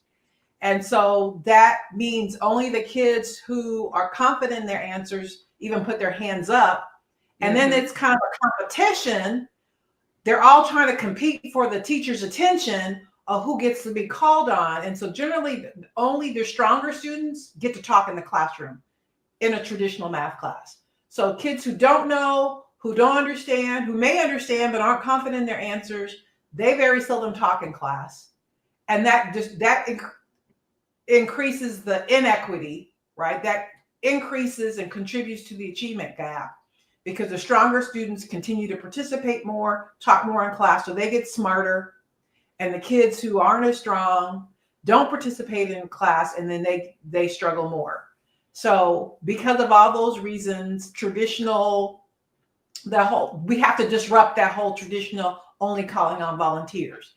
But how you do it can be controversial, because I remember having this conversation with Vanessa Facaria, the math guru who talks about the math therapy, because she has talked with a lot of adults who say, oh, when this teacher called on me in class and I didn't know the answer, they were embarrassed, and that contributed to their math trauma. So she was like, well, how can you be about equity and be about cold calling? And so and I talk about this in my book, this is my stance. I do believe in cold calling. I do all those very things that Juliana talked about, because even as a Black person, I still have biases. I still am biased towards the kids I believe are smart, and I don't want to buy into that bias. So I do the popsicle sticks. I used to use popsicle sticks. But I also understand that there is that real fear from students of being called on and them not knowing the answer, and that can really shut them down, especially if you have not created a community of learners, if there's that competition for the teacher's attention, and if you have not built relationships, either the relationships between you and the kids or the relationships with each other, because let's face it, kids laugh at each other and can be very mean to each other. So the way that I addressed it is I use this principle, what I call board buddies. It was back when I used to call somebody up to the board to do a problem, but it can work with whether you're asking questions or not. So one is I did cold calling because I wanted to communicate to all of my students, I expect you to participate in class. And when I don't call on kids, I'm communicating my expectations that I don't believe in them. I don't believe that they can do the math. And that is not an expectation I want to communicate to them. I do remember students used to say when I called on them, they were like, well, why are you picking on me? And I was like, why not you? You're just as smart as anybody else in the class. Why not you? So those are things I'm trying to communicate to my kids, that they're just as capable. But I use board buddy. So if I ever ask you a question in class and you did not know the answer, you could select anyone in the class to help you answer the question. They could go up with you to the board, or you can ask them to help you. So that also put everybody else on their toes, because I've communicated that we are a community of learners. And we're not only responsible for our own learning, but we're responsible for contributing to the learning of others. So it keeps everybody else on their toes too, because you might be asked to help someone to answer the question. But I always communicated the expectation. They can help you answer the question, but they can't answer it for you. You still have to answer that question, because I expect more from you. I expect that you can contribute to your own learning by answering that question. You can get help, and we're all here to help. So that was how I addressed the whole cold calling issue. Hmm. Anything else on that? So everything they said, and just to layer it, because all of my role is how we help school systems, right? Teachers. And so my colleague and I, Dr. Asia Franks, we developed the RAP framework, RAP. And the R stands for infusing rich math tasks. The A stands for making sure that there are assessments that are beyond boundaries, so various types of assessments. And then the P stands for protocols to elevate student voice. So I think that's the piece we're living in, that we're talking about. And those protocols that we talk about are spaces where, hey, are we cold calling, right? Or are we using students to speak to each other, right? So the part where we use those when we're working with our educators is, when I'm coaching someone, I make sure that they print out the protocol and they are minimized and taped on each teacher's desk, each student's desk. And we normalize the conversation and we say, hey, these are your sentence stems. These are the sentence stems that you can use if you choose, if you don't know how to start having a discussion. And this is what you can use to start answering questions that I pose, but also more importantly, answering questions that I bounce off of you, bounce to you from another student. And those question stems are based off of the math talk moves. We're not reinventing the wheel. We're just using it very intentionally so that teachers can actually practice it. So if we're talking about cold calling, right, and we're saying, hey, Juliana, what question, what response did you get? And let's say Juliana does have a response because maybe she has her hand up first. I would never confirm Juliana's answer.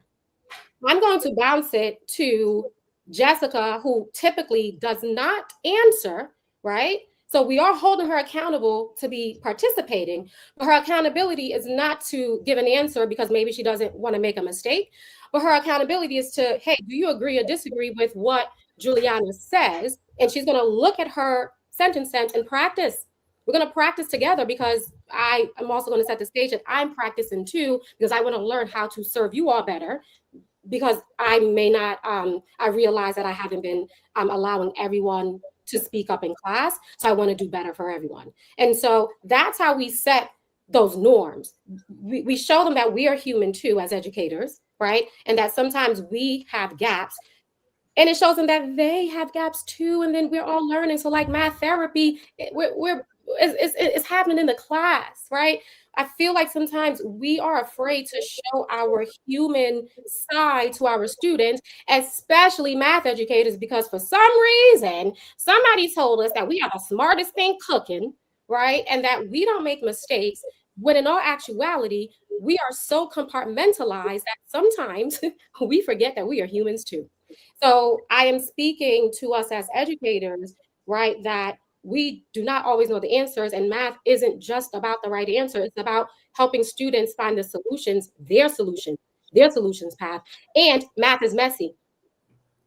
Math is messy, and sometimes the answer is all about what is the best scenario that works for you for that problem. So elevating student voice and cold calling can be used very, very keenly if you understand what's happening in your classroom.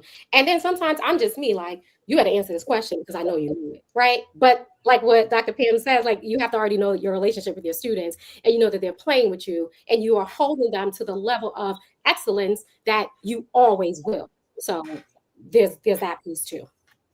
Powerful stuff. And anything else to be said on either of the three? Cold calling, focus on explicit instruction, or fluency practice? I just want to say that with the talk about focus on explicit instruction and fluency practice, I think both of those are important.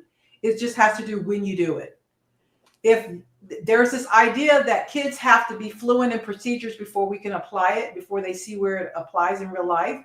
And what I'm going to say, by the time we wait for them to be fluent, they've lost interest and they don't have no desire to or there's no time left.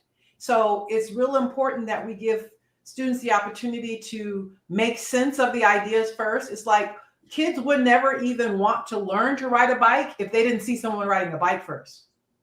Like they have to be exposed to somebody riding a bike. Yeah. And see somebody riding a bike. Well, oh, that looks like fun. So then now I want to learn how to ride. Now I'm interested in what you have to say. We have to do that. And one of the best ways I have found is that we introduce concepts either in real life context or visually and let students see the structure and expose them to the math concepts first. What do you see? What do you notice? I remember teaching a unit on exponential growth. And I asked the kids, would you rather get $1 million or would you rather have a penny doubled every day for 30 days? They take a stab at it.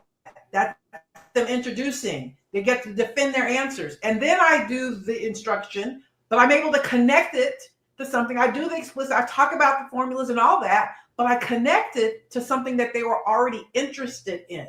So explicit, there's nothing wrong with fluency practice. There's nothing wrong with explicit instruction. Though it has to come after giving an opportunity for kids to make sense of the concepts first before you then start asking them to do those things. Yeah.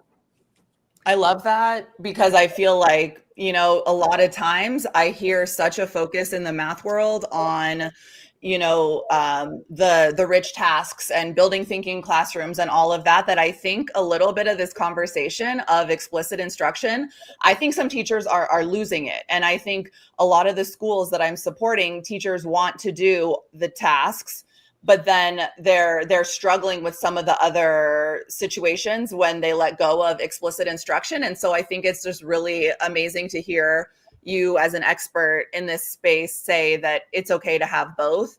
It's okay to do both, because I think that's sort of I think that's getting misunderstood by a lot of math teachers right now. And that's why I wanted to throw this question in there. And yeah. I agree. I think because we don't see it enough, we're going, on the deep end without saying, please, and we're saying and, right? Yes. Instead of, don't do. And it's the order, right? It's the order that we do it. Correct. So I have this diagram in my book on the release control chapter where we talk about gradual release of responsibility, which is, I do, we do, you do. And I said, the problem with that is it begins with I do, it begins with the teacher. And I said, I don't say get rid of it. I say, just add sense making in the front of it. Give kids the chance to grapple with something. Do a you do first. Sometimes kids need to have to grapple with it on their own to make sense of it. Then do a we do. And so then when you now do the I do and I do that, there's something to connect it to. It's not like I'm speaking Russian to the kids. Yes. Because that's what a lot of math lessons are like to students. It's like we're speaking Mandarin. I'm learning. Good stuff. Let me go to this third one. Let me go to my notes. All right. So here we go. Jaliyla, school leaders who cultivate a math positive school culture inspire teachers, students, and families to embrace math challenges, resulting in higher engagement and achievement. And then you can only fit 200 characters on StreamYard, so I got to read the rest. So achievement across the board, the epitome of a dope math culture. Yeah. So I'm about to challenge you for a second, Principal Kafele. I tagged you twice today, and you made a statement. I don't know if my colleagues heard him, but he said, I'm not a math person. Y'all heard him? Okay.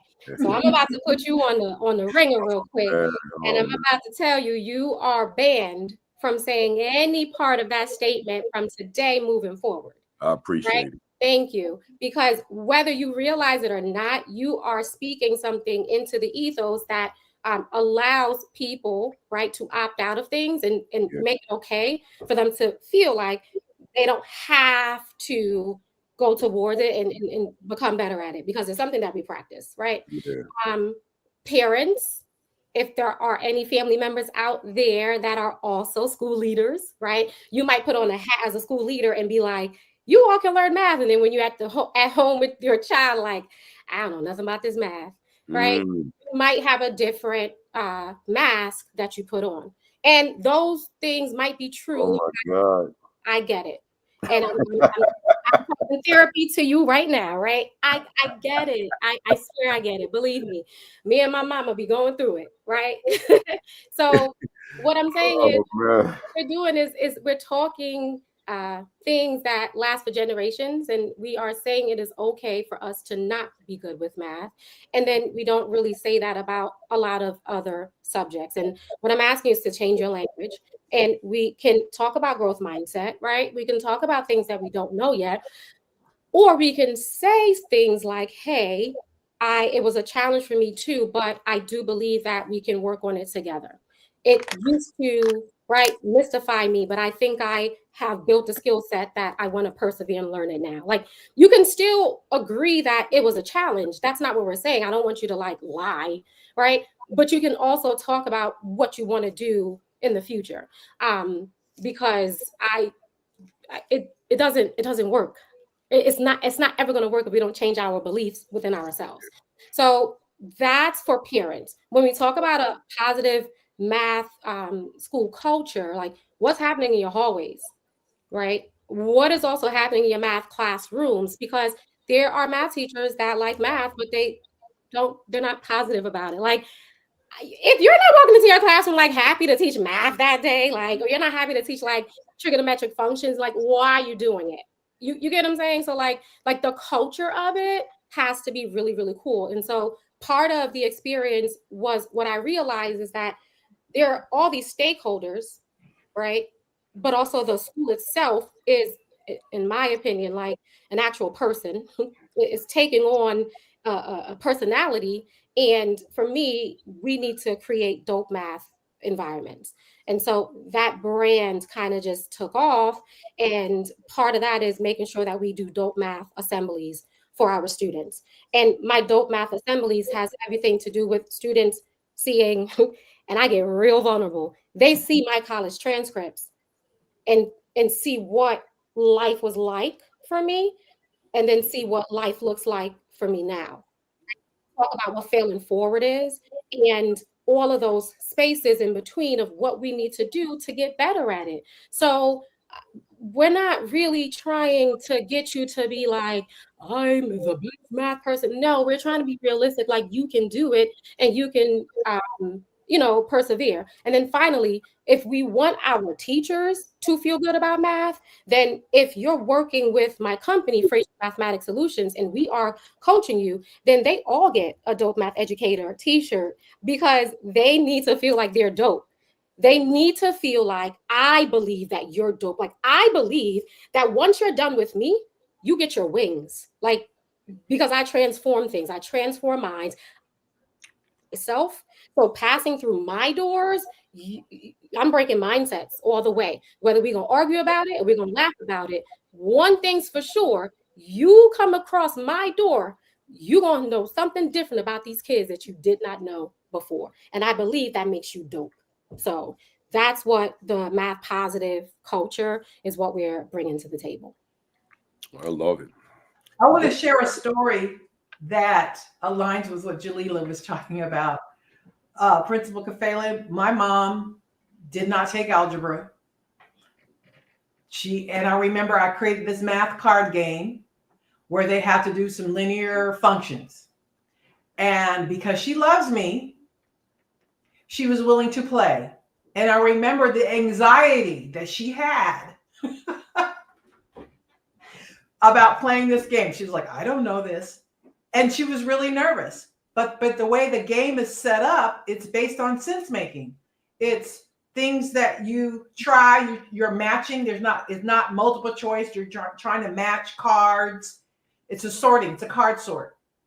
So we started doing it. And I remember she was watching us play and things like that. And then I remember the very first time she was like, she put something down. She said, I think this is it. And when it was right, you should have just seen how her face lit up. But this is the thing. What I was recognizing was my mom was willing to come out of her comfort zone and face her own anxieties about math because she loved me. And that's what I'm asking us to do, to love our teachers and our students enough to face our own anxieties that we have about mathematics, because they need us. Your teachers need you to be math leaders. Your students need you to be math leaders. And so that is the call that we're at. It's not about correcting. It's not about making you feel bad. It's about really calling you out to help you address for those math anxieties that 90% of adults in the US have. There's studies that said 90% of adults in the United States have some type of anxiety about math. Asking you to face those and do it in community, and let's do it together. Wow, 90%. That's a large percentage of people. Yeah. All right, let's go. Let's keep it moving. Where we at? We're on number 4. Dr. Seda, you can't expect teachers to deliver. No, we did that one. Wait a minute. We can't. No. You can't expect teachers to deliver effective math instruction if you haven't clearly defined what it should look like, sound, and feel like in the classroom. I guess it was a little overlap there, but anything you want to add to it? Yeah, just defining it is not enough. It is, we need to see what it looks like, but there's a sound, right? What, kind of like what Jaliyla was saying, what are those systems? What are kids saying? What are questions are they asking? If you're not hearing kids engaging in some kind of discourse, teachers need to know, what does that discourse look like? So much of the discourse, even when teachers are trying to change, is just between teachers and students. There's not enough discourse from students to students. Teachers need to know what that sounds like, and they need to know what it feels like. Like, what does it feel like to have your agency affirmed and your math identity affirmed in math class? So many of our practices in our effort to help kids and provide intervention for kids make kids feel dumb and stupid. And then we wonder why they don't want to come to our after school program, or they're not coming to our interventions, which is why you need to get Juliana's book, because she gives some very specific and clear strategies for how do we intervene and give kids the help that they need in ways that don't make them feel dumb and stupid. It's not that kids hate math. They just hate how they feel when they're doing math.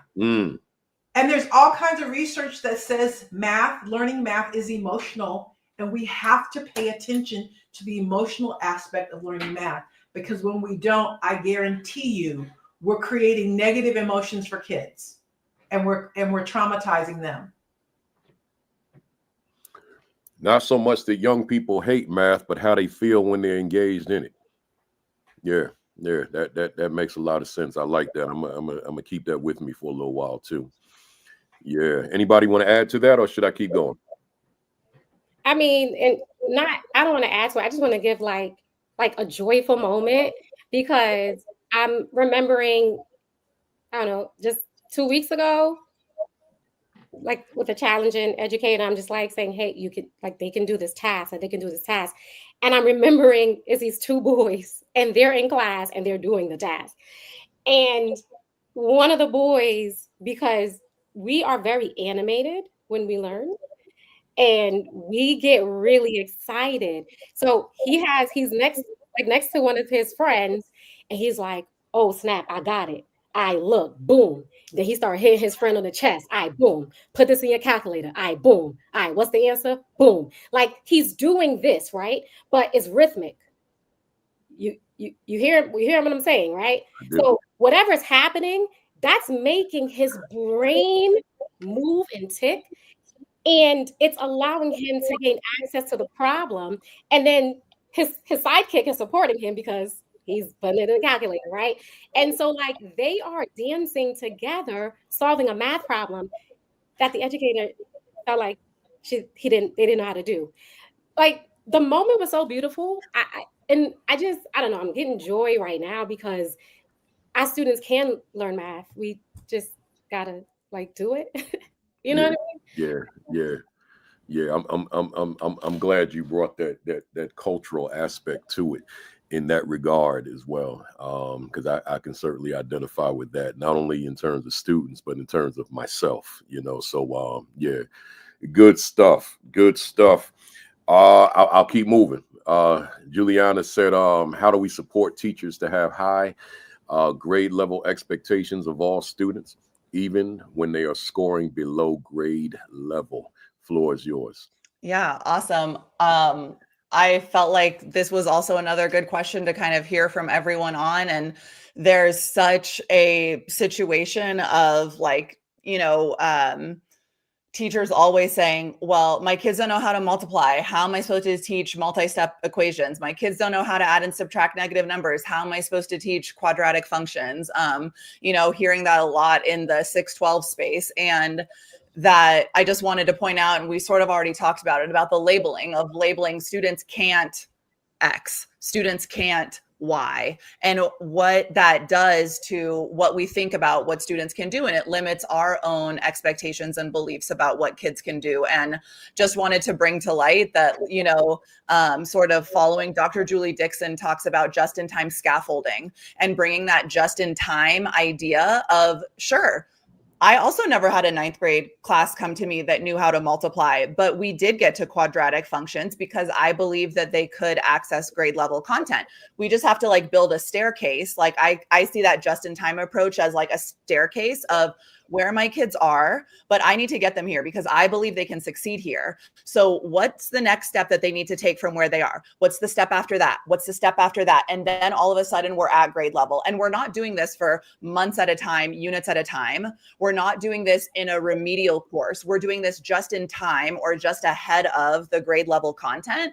And I think that's just like an important thing to share with administrators who are wanting to lead their math departments better. This focus on a just-in-time scaffold as opposed to a just-in-case scaffold where we're just going to put kids in remedial class to just teach them things that don't necessarily, like we've had so many conversations today about algebra being the gatekeeper. If we know algebra is the gatekeeper, let's make sure we're preparing kids to pass algebra the first time they take it. And so what are those skills that we need to focus on every grade level so that we can get there?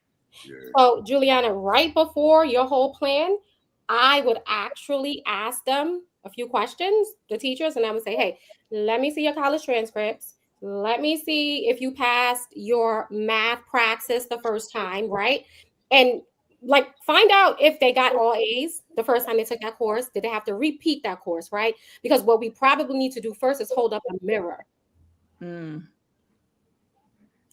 We got to start holding up. There you go.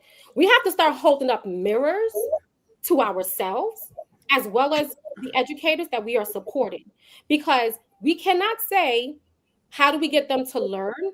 They can't pass. They don't do this. If we did not pass with flying colors the first time, the second, you see where I'm going with this, right? Once they figured out that, they just needed to do something differently, then that knocks out the belief piece that we are trying to get past. Like, okay, you didn't do it, and now you're here as an educator. Then let's figure out the plan. But they are probably stuck at the belief part of it that students can't do this just because.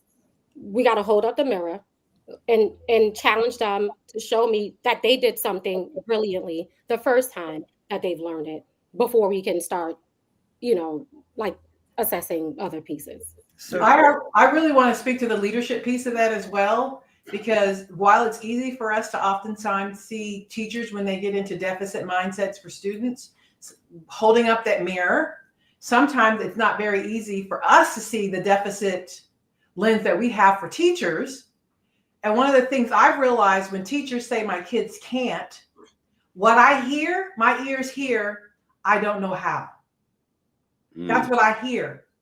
And when I hear I don't know how, it makes me take a different approach to my teachers. I remember hearing teachers say, my kids can't do this, and they're probably never going to learn any math and blah, blah, blah. And so what my approach was, instead of challenging them I said, you know what? I really believe that you don't see how awesome of a teacher you are, and you underestimate your teaching ability. Yeah. Because that's why you're here. Yes, they can't do it yet, but you underestimate your own ability to transform them. Leader, that's the way you have to talk to that teacher, because they're really not doubting their students. They're really doubting their own ability to teach. And what that is a cry from you to help them. Help them see in them what they don't see in themselves. Love it. Love it. That whole instructional leadership, that whole collegial relationship that leader has with that teacher, it matters exponentially. Good stuff. I'm gonna keep moving so we can get it all in. I wanted to go at least 3 rounds of the 4 we have. We almost there. So Jaliyla said, belief in students. Mastering your craft begins with an unwavering belief that all students can do math at high levels, because mindset always shows up in lesson designs. I think you addressed a lot of that, but anything you wanted to add to it, or you good?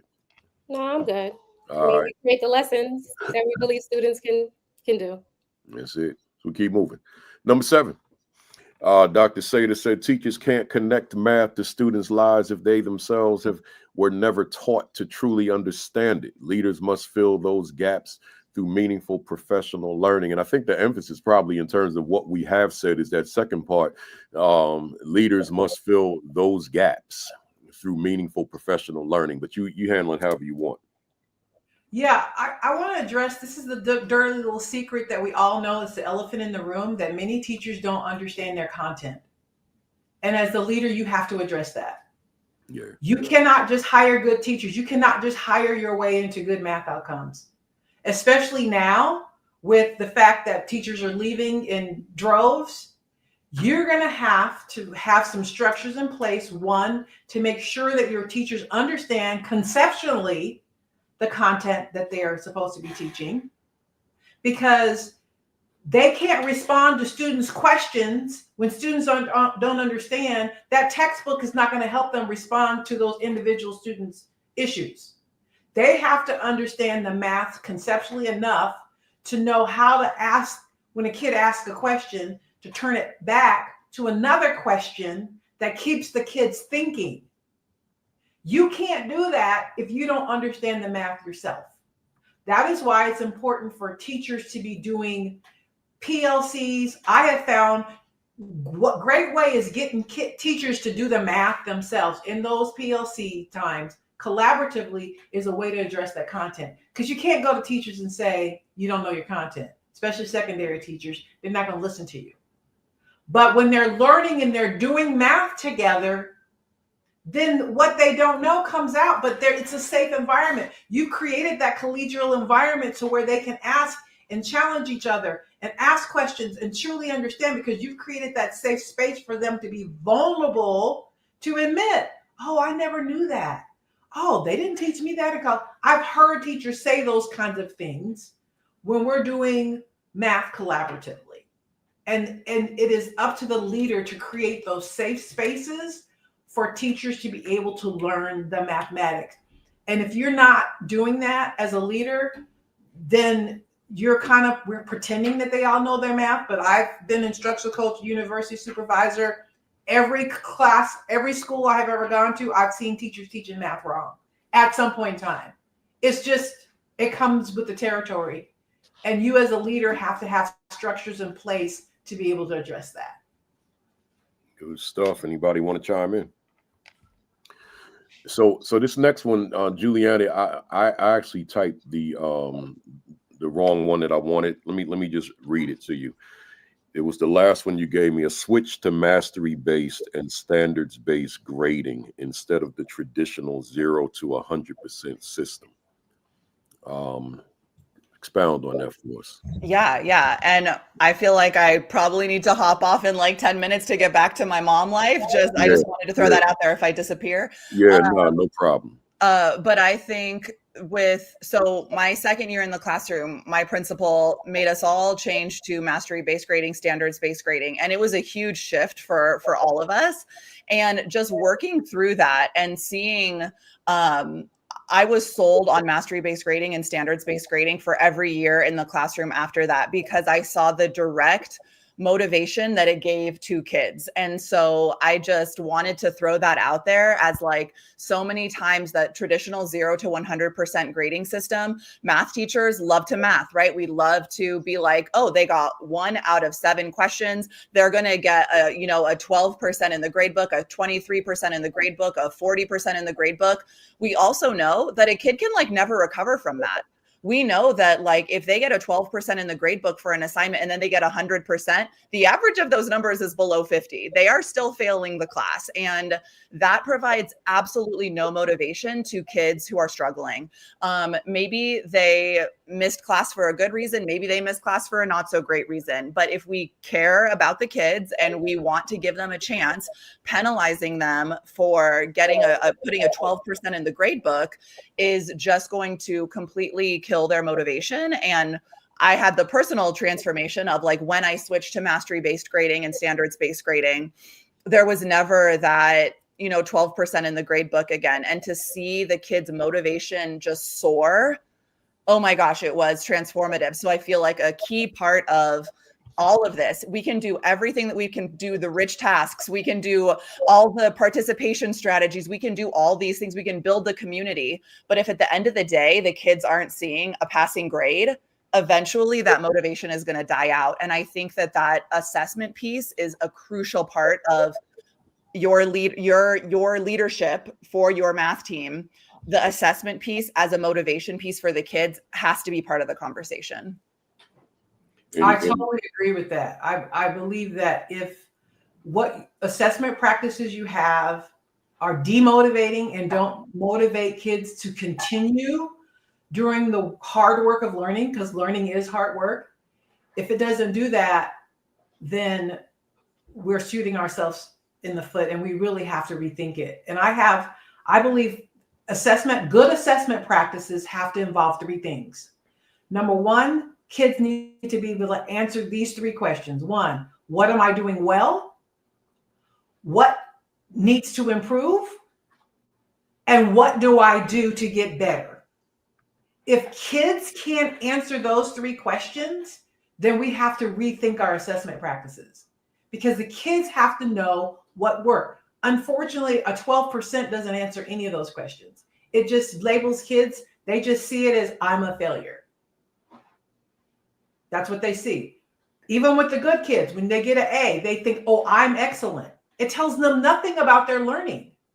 And that's why standards-based grading and mastery-based grading is so important because kids need to be able to know, oh yeah, this is what I'm good at. This is the areas I need to improve. But more importantly, this is what I need to do to get better. And so much of our data team meetings, we spend all of our time trying to figure out who needs help, that there's virtually no time left to figure out how to help them. And then next to nothing for kids to figure out. Like even in our best scenario, if teachers at the data meeting know what to do to help kids, but if kids don't have that information, then we're just spinning our wheels. Well, we down to one more, and I know Juliana, I know you got to go. I got one more with Jaliyla, and if you got to split, I understand. Right? You gonna stick around, or you out? Yeah, I'm gonna stick around for 5 more minutes. Then I gotta go get those babies. Yeah, no. When you have to, just put your finger up, and I know you got to go. And I'm sure you touched on a lot of this too, Jaliyla. Subject matter experts, great math teaching starts with educators know their standards so well that they don't only rely on what the textbook says, but use it as a tool in conjunction with, and say with all other resources. This is how teachers become subject matter experts. Anything to add to that? No, I think I said the mouthful. I think what I want to elevate, hold on. I think what I really want to elevate is us understanding that we, as like I guess school systems, right? We don't have the pick of the litter the way we used to, right? Teachers don't want to teach anymore because they've been disrespected for so long, right? They're burnt out, things like that. So we have to make sure that, one, we are attracting educators. Some of them may not have the subject matter expertise that we were once accustomed to. And so while we are still trying to get them to be more culturally relevant, and get them to believe we now also have to make sure that they are continuing subject matter experts. So as school leaders, we have to make sure that our professional development that we are aligning to them also includes content. We have to make sure that they are learning their content. And so now professional development consultants now teaching educators like the math. Like Mhm. we're teaching math now. We're not just teaching the instructional strategies. We are teaching this is how you do this math problem. And now this is how you infuse this math problem. So there are layers that are happening that is going to require time and intentionality around this. And so how you use space and time as a leader is going to be what makes or breaks, right? So like, are you using human capital properly? Are you using the time? Are you scheduling appropriately? Like I know I niche down in math, right? But I do this when it talks to systems, right? Like let's talk high level. Like I'm a systems girly, central office, like being able to just understand how school networks or just networks in general work. So like if we're talking about using your staff appropriately, then how are we really optimizing the time around how your educators learn? Yeah. Are you having 3 days a week PLCs, but like that third day, are they wrapping around math tasks? And then every 2 weeks are the students actually being assessed on that task so that they can come back next week to debrief on the task and calibrate. Listen to what I'm saying. Calibrate on the rubrics or calibrate on what students are saying, not to grade the student, grade the teachers, right, on their understanding of it. Like, hear what I'm saying. So we have to be very clear about what subject matter experts mean because they have to learn the math, and learning the math means doing the task. So I just wanted to say that part because we're not teaching them how to like solve, just regular equations. We're teaching them how to solve math for like just real problems, like modeling Yeah, math. absolutely. Say that. And I just want to piggyback on that because it may be a little subtle difference that you didn't catch. But in the statement, she says they need to know their standards.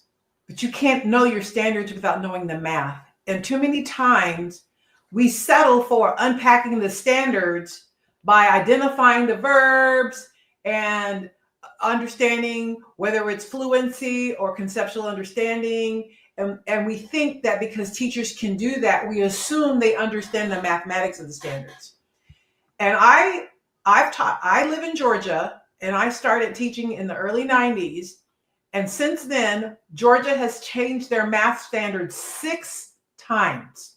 Wow. 6 times. But you know what hasn't changed? The math. The math. The math Wow. hasn't changed. So when they kept changing the standards, okay, some things might move or shifted, but okay, they might ask for a deeper level of understanding, whereas before they only asked for procedural understanding. Now those are changed. But guess what? When I became a student and learned the mathematics deeply myself and understood it, when they changed the standards, it wasn't that big of a deal for me. You have to make sure your teachers understand the mathematics, those big ideas. And when I say understand it, they need to be able to know why. I'll give an example. Forgive me for your elementary teachers, but this is a high school example. All of us probably remember at some point in time where we had to solve quadratic equations. We had to factor them and set them equal to 0 and set each factor and solve it. And I never knew why. No one ever answered that question. And I remember when I was interviewing a teacher, he was teaching a lesson. I asked him, well, why do you do that? Why do you set it to equal 0? He had no idea. But why is that important to know? Well, it's because it's called the zero product property. And what I understand about 0, that in order to multiply 2 numbers together, there's only 2 ways to get numbers equal to 0. One of those factors has to equal 0. So now when the teacher is telling me to do this, I can make sense of it myself and remember, oh yeah, this is why this has to equal 0. But if I don't understand that, if I can't answer that question why, I can't help make sense of it to my students. My students can't make sense of it, and they're going to forget it. And I can't blame them for forgetting it, because none of us remember things that don't make sense to us. Yeah. Good stuff. Wow. Well, look here. That takes us to the end. And this was phenomenal stuff. To the fam out there, those of you who are regulars, you know how we applaud our guests. Give us your favorite emojis. Let them fly. And those of you who are new, that's what we do. That's how we applaud our guests. Just give us those favorite emojis. So if today's session resonated with you, if it was meaningful for you, if it was beneficial to your practice, if you could infuse it into your leadership, then certainly let us know. Give us those emojis as I see them coming. Give us those emojis. That's how we applaud. I don't want to just bring guests on and then we're on and then we're off, but I want to make sure that they feel like their time spent here was worth your while. So yeah, bring us those emojis. And let me get mine. Mine is my Louisville Slugger. Got on my George Foster Cincinnati Reds jersey today. On my son Jabari's 32nd birthday today. Got my big emoji. So y'all hit it out the park every time you came to bat. Grand slam, whole lot of runs. Can't do the math in my head right now, but and I know Jaliyla, that don't sound right, but I cannot compute that right now in real time. Right, I got to write it out. So, but yeah, y'all did it, man. Every time you came to bat, man, y'all knocked it out the park. I appreciate you, and we got to do this again. I just want to make this a regular thing. You know, we could come back, the same group, same three, and we keep on dropping this math information, because I know you got so much more to share with the fam. So once again, tell them how to get in touch with you. Tell them how to order your books. Tell them everything. Juliana, I know you got to go first. So yeah, so go ahead and jump on. How do they? Thanks so much. I hear the baby crying right now. So that's my cue. My book. My book right here, Teaching 612 Math Intervention, a practical framework to engage students who struggle. You can get it anywhere you get books. I dropped a link. You can check out my website, collaboratedconsulting.org, to learn more about working with me. And thank you so much for the opportunity. Appreciate you. Go ahead and do what you got to do. Bye. Good to see you. All right. Jaliyla, go ahead. Yes, all of my links are in the chat. And I definitely want to elevate for any curriculum writing needs. If it's school or district, you can visit my website. And if you are an educator looking to learn how to curriculum write so that you can support your district, you'll see that in the website as well. I'm running a curriculum writing intensive. I love it. I love it. So there it is, folks. And then I'll put it back up in a second. Dr. Seda, yourself. Yeah, so my book is called Choosing to See, a Framework for Equity in the Math Classroom. If you go to my website, which is sedaeducationalconsulting.com, or the shortcut is just pamseda.com, there's a store there. You can get the book, but you can also get the study guide so that you can facilitate a study guide, a book study with your teachers. And I've also put the link in the chat about do you need a math makeover, so that you can kind of really assess where you are in your math leadership journey, so that we can figure out how to give you the support that you need. Yeah, good stuff. Good stuff. I appreciate y'all, and this, you know, I'm trying to make sure I get both of you up there again. So like I said, I want to do this again, because there's so much information, and math is where particularly African American students take a big hit, no fault of their own. It's just the data is the data, and I know that we can do so much more with them than we do right now.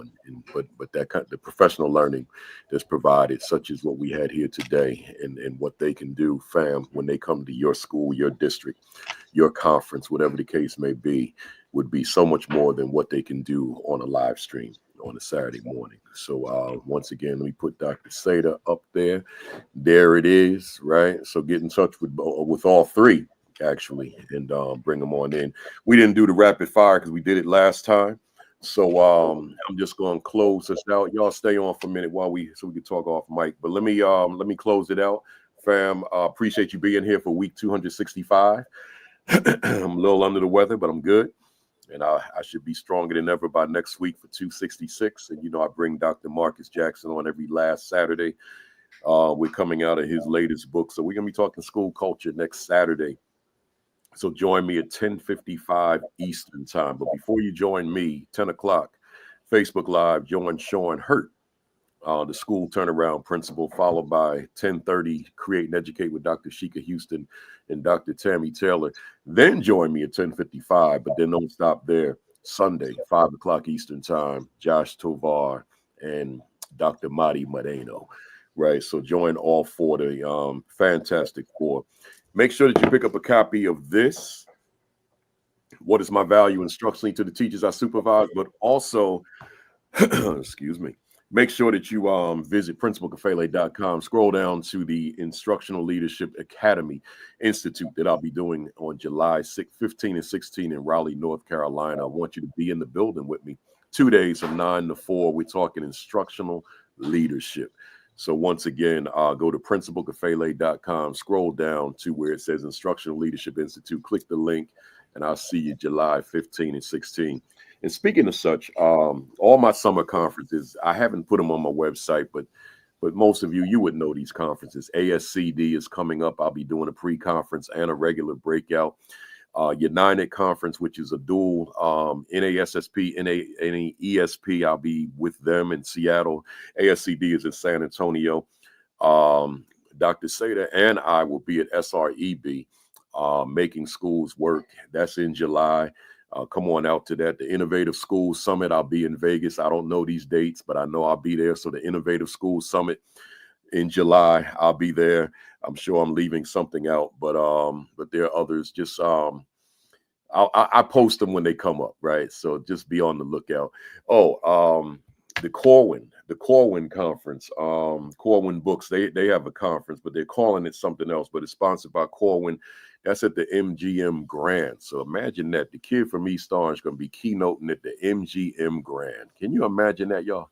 Right? So yeah, I appreciate y'all too. I'll be at the Corwin Conference. That's in July. That's coming up, right? But it might be June. I'll give you these dates next week. But that's at the MGM Grand. They got what's my man David Copperfield be at the MGM? It'd be David Copperfield and Principal Cafele at the MGM. Man, I can't even speak now. At the MGM, right? So I'll give you all the dates for that. Maybe you come out there too. So anyway, hey y'all, your diet, your exercise, and I say these virus precautions, man. I guess this one I couldn't prevent. I got something in me, man, but I'll be all right. So I don't know who out there may be on here that was going to see me tomorrow at the baccalaureate in Allendale, South Carolina, but I ain't going to be there, right? But I got my man, Principal L, Dr. Salome Thomas L. He'll be filling in for me, and I know he's going to bring the Philly fire, right? So, and I'll be there in spirit. But other than that, y'all, you have a great week. Oh, man, I can't even remember how I do my thing now. Yeah, I don't know what it is. Have a great week. Have an extraordinary week. I've been saying this not only on this platform, but I've been saying this when I was a principal, man. That means I need to go to bed. Have a great week. Have an extraordinary week. Have your best week yet. Oh, my God. Peace. Peace. Thumbs up. Cock that fist back. Count to 3. 1, 2, 3. Bam. Somebody out there probably saying, is Cafele all right? No, I'm good, y'all, but I need to go to bed. All right, so we see. I'll be up by the game tonight, right? Knicks lost last night. Maybe that's what my problem is, right? We see y'all later. Peace.